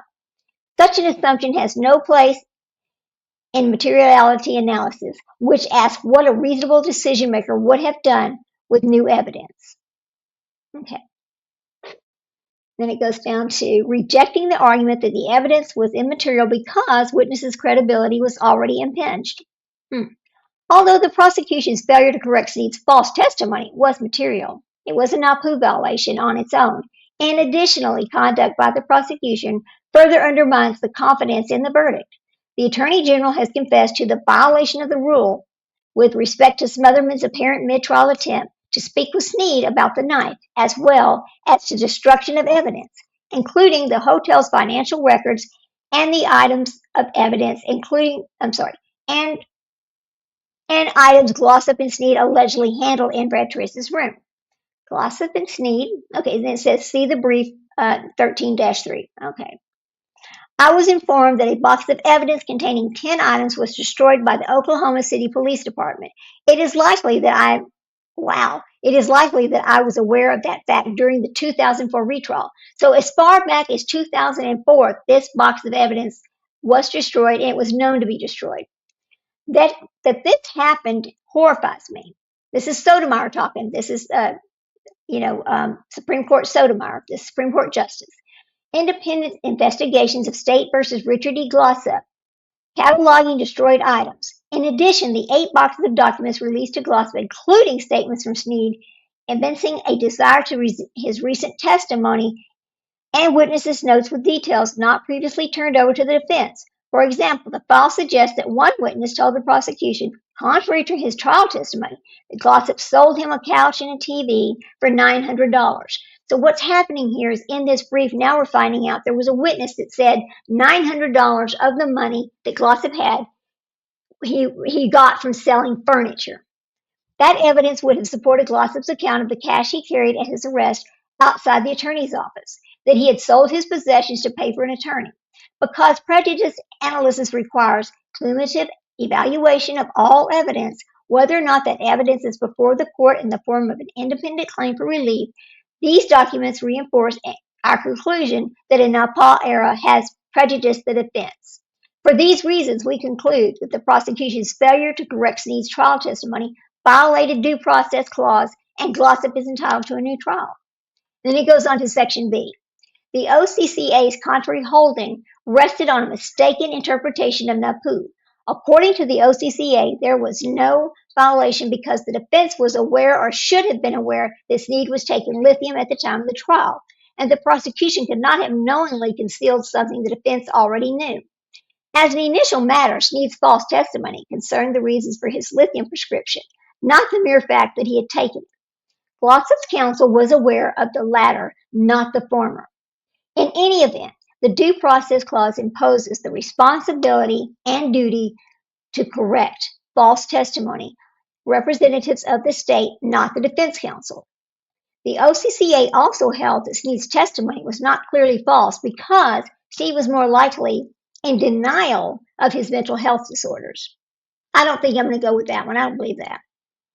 The OCCA also held that Snead's testimony was not clearly false because it was more likely that he was in denial. Then it says, It is not apparent why the OCCA thought Snead was in denial, nor why such denial should have caused Snead to believe that he had never seen a psychiatrist when in fact he had.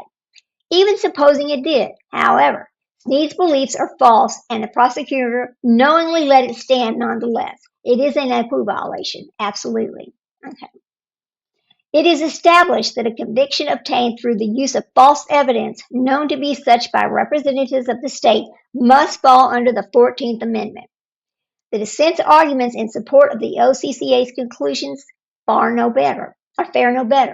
As an initial matter, even the dissent does not dispute that Snead falsely testified he had never seen a psychiatrist. Okay? Suggesting that Snead misremembered that the psychiatrist prescribed him the lithium to treat his bipolar disorder. The dissent does maintain that the other aspects of Snead's statements were true, noting that because Snead was in denial about his diagnosis, his statement about his own knowledge was not false. Okay. Snead's statement that he asked for Sudafed to treat a cold and was given lithium instead. See that that makes no sense. Okay. Was not, however, a statement about his own knowledge. Even if Snead himself did not believe that he suffered from bipolar disorder, moreover, that would not render true his assertions that he had no idea why his doctor thought he needed lithium. The dissent next claims that the false testimony must itself have directly affected the trial's outcome to be material under NAPU. Okay? The relevant inquiry under NAPU is whether the content of the false testimony at issue is material. As to NAPU made clear, however, a lie is a lie no matter what the subject is, and I agree with that. Okay. It says nothing in NAPU requires ignoring the fact of Snead's perjury in the prejudice analysis.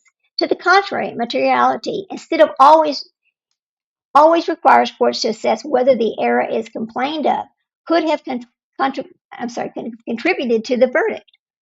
Here, the prosecutor's failure to correct Snead's false testimony is a relevant error. The court asks whether that a correction could have made a material difference. The answer is clearly yes. The remaining arguments offered in the defense of the OCCA's position are likewise unpersuasive. In an amicus brief, the Van Tresser family argues that it was Glossop's counsel who asked Snead about his lithium prescription. They may not be remembering correctly themselves. I mean, that's something we don't know. And that Smotherman's notes reveal only that Snead relayed those questions to Smotherman. See the brief for the victim's family members, Amy Cure.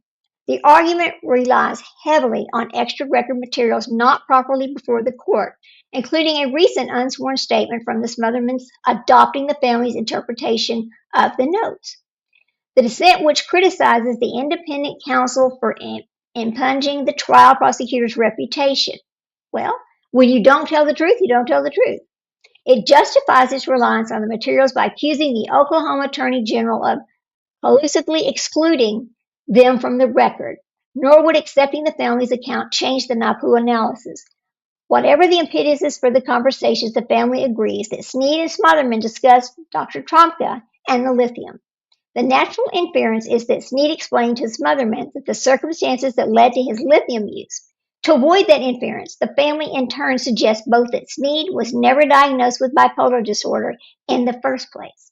The brief for the victim's family members, Amiki Cure, and the Glossop Council knew about Dr. Tromka more than 2 decades ago. Remember, this case has been going on for 25 years. 25 years of this. It's crazy. Lots of money spent on this case. Oh boy. Yet, for the reasons previously explained, the defense counsel's purported knowledge of Dr. Tromka's existence is irrelevant, and that the prison medical record supports the Attorney General's concession that Snead received the lithium prescription as treatment for a bipolar disorder. The family also maintains, and the dissent agrees, that Reed Smith and the independent counsel spent insufficient time interviewing Smotherman. Neither the family nor Smotherman raised that objection before the OCCA, nor does anyone now explain its relevance to the NAPU analysis. The argument is as unpersuasive on its own terms. Both the investigators spoke to Smotherman. When they did, Smotherman did not provide the account she now endorses that Snead relayed to her a conversation with Glossop's counsel about Dr. Tromka and the lithium. Instead, during a third interview of this person, Smotherman asked the independent counsel why he thought it was Dr. Tromka and not Dr. Trumpet the jazz musician, and why I was making a personal note or something else. Well, you're trying to cover yourself right there because what you're saying does not go with this case at all. That's what I see. There's no compelling evidence that a fourth or fifth consultation with Smotherman would have yielded materially a different result. The court-appointed amicus, for his part, largely abandons the OCCA's reasoning and focuses instead on ambiguities in the Smotherman's notes.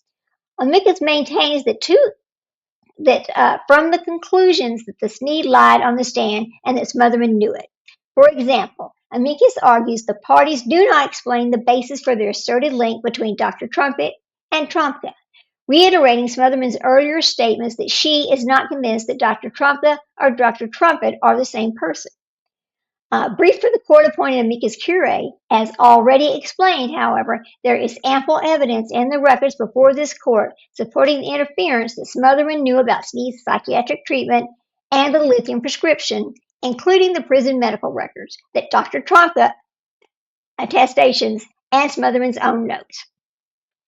Because ample evidence supports the Attorney General's confession of error in this court, there also is no need to remand for further evidentiary proceedings at the OCCA. Indeed, that such proceedings are not necessary is the one point of which Glossop and Oklahoma amicus in the OCCA unanimously agree. I guess we all agree that an evidentiary hearing is not necessary. The partial concurrence suggests that the court should nonetheless remand for further proceedings on the ground that the evidence does not remove all the doubt that the Attorney General's view of the record is correct. Yet, for the reasons already explained, the record establishes a violation of NAPU. This court has not required an evidentiary record free of doubt to find NAPU violations in any case, much less when an Attorney General confesses that its own office erroneously obtained a capital conviction. And we're going to go on to C, Part C. Finally, the dissent maintains that this court lacks the authority to remand for a new trial, but its analysis proves the contrary. The dissent emphasis on our only power over state judgments is to correct them to the extent that they incorrectly adjudge federal rights.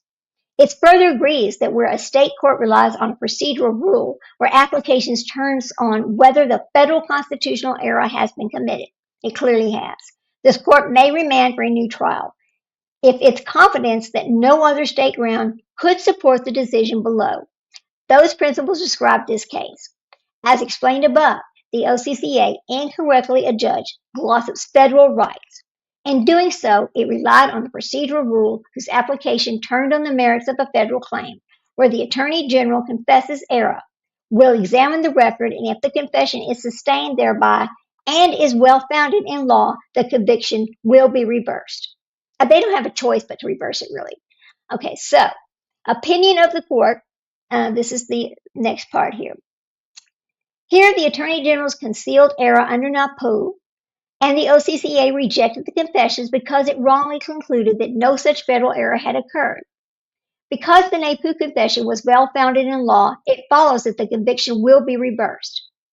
Accordingly, all that remains below is to vacate the conviction and a new trial follows at Fattori. The dissent concludes otherwise because in its view, a remand for further considerations of alternative state grounds is mandatory in every case where Michigan versus Long resolves lingering doubt over the court's jurisdiction.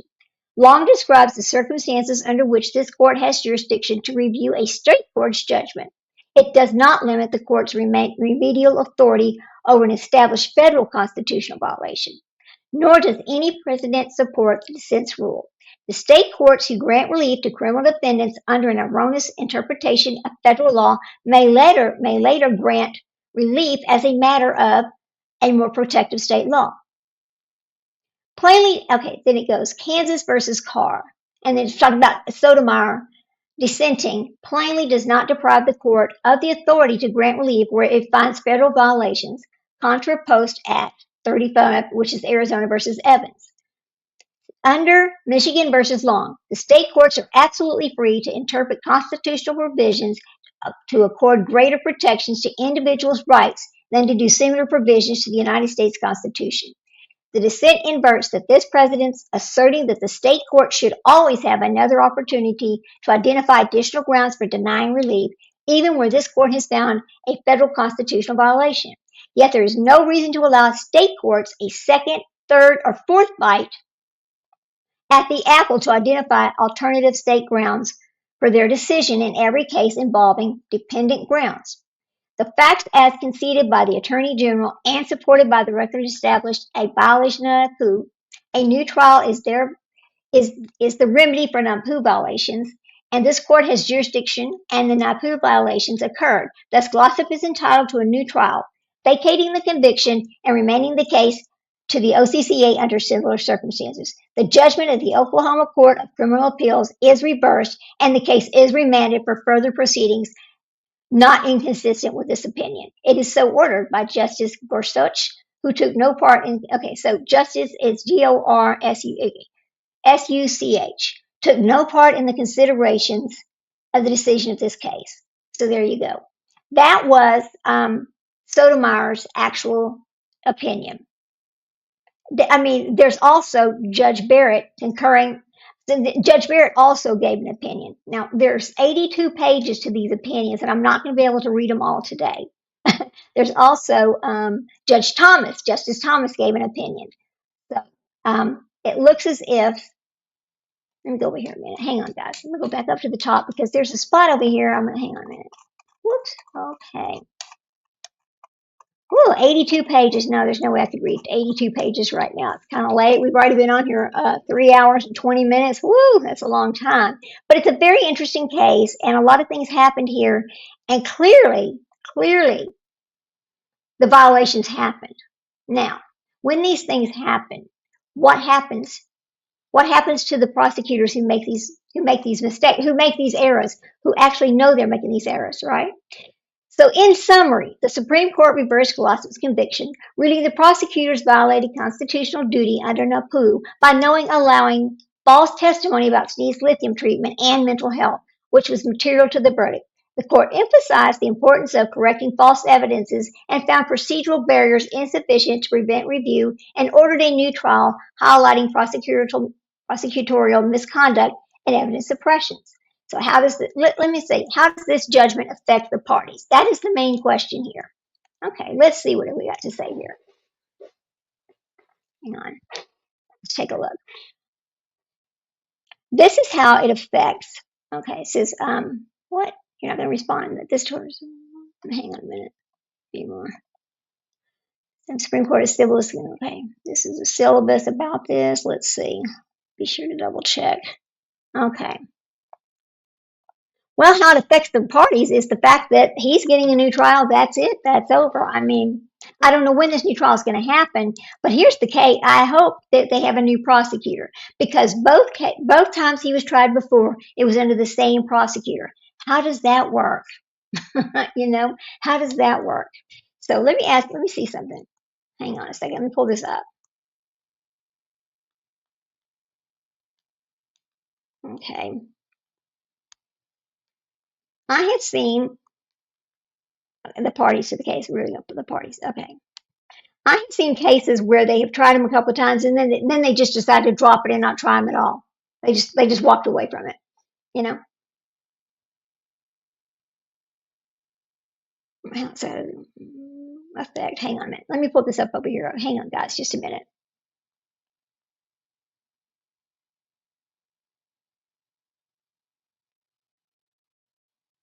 Okay. Oh boy.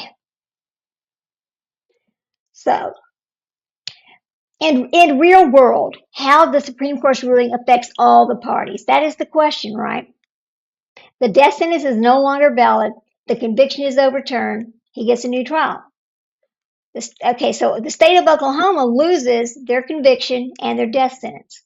They have to choose to either retry the case, which means to rebuild the case now 20-something years later with boxes of evidence that's been destroyed. How's that going to work, right? Or to offer a plea deal, or to possibly time served or lesser charge, or to drop the charges altogether. Now, if I was the state of Oklahoma, I would offer him a plea deal, basically where you've served 25 years or 27 years.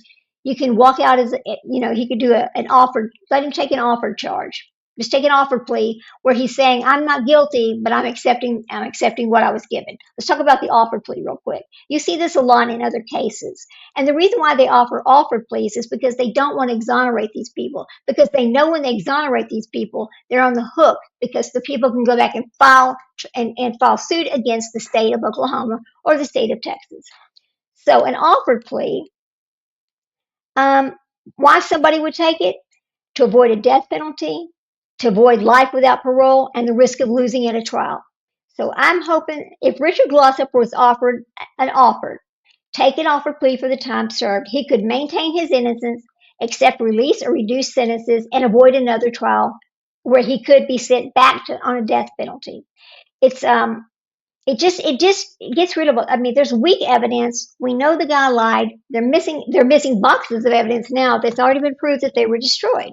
So it's a very weird case, and I'm gonna keep track of it because I'm just shocked by how this all went down. I really am. I'm gonna get off of here now. It's been 3 hours and 24 minutes. We usually don't go that long, but when you're talking about trials and oral arguments and the briefs that come with it, it's very interesting. Very interesting. Anyway, you all have a good night. See you later. Go out there, hug your babies. Life is short and your time with them's even shorter. Be safe out there. Bye, guys. Thanks a lot.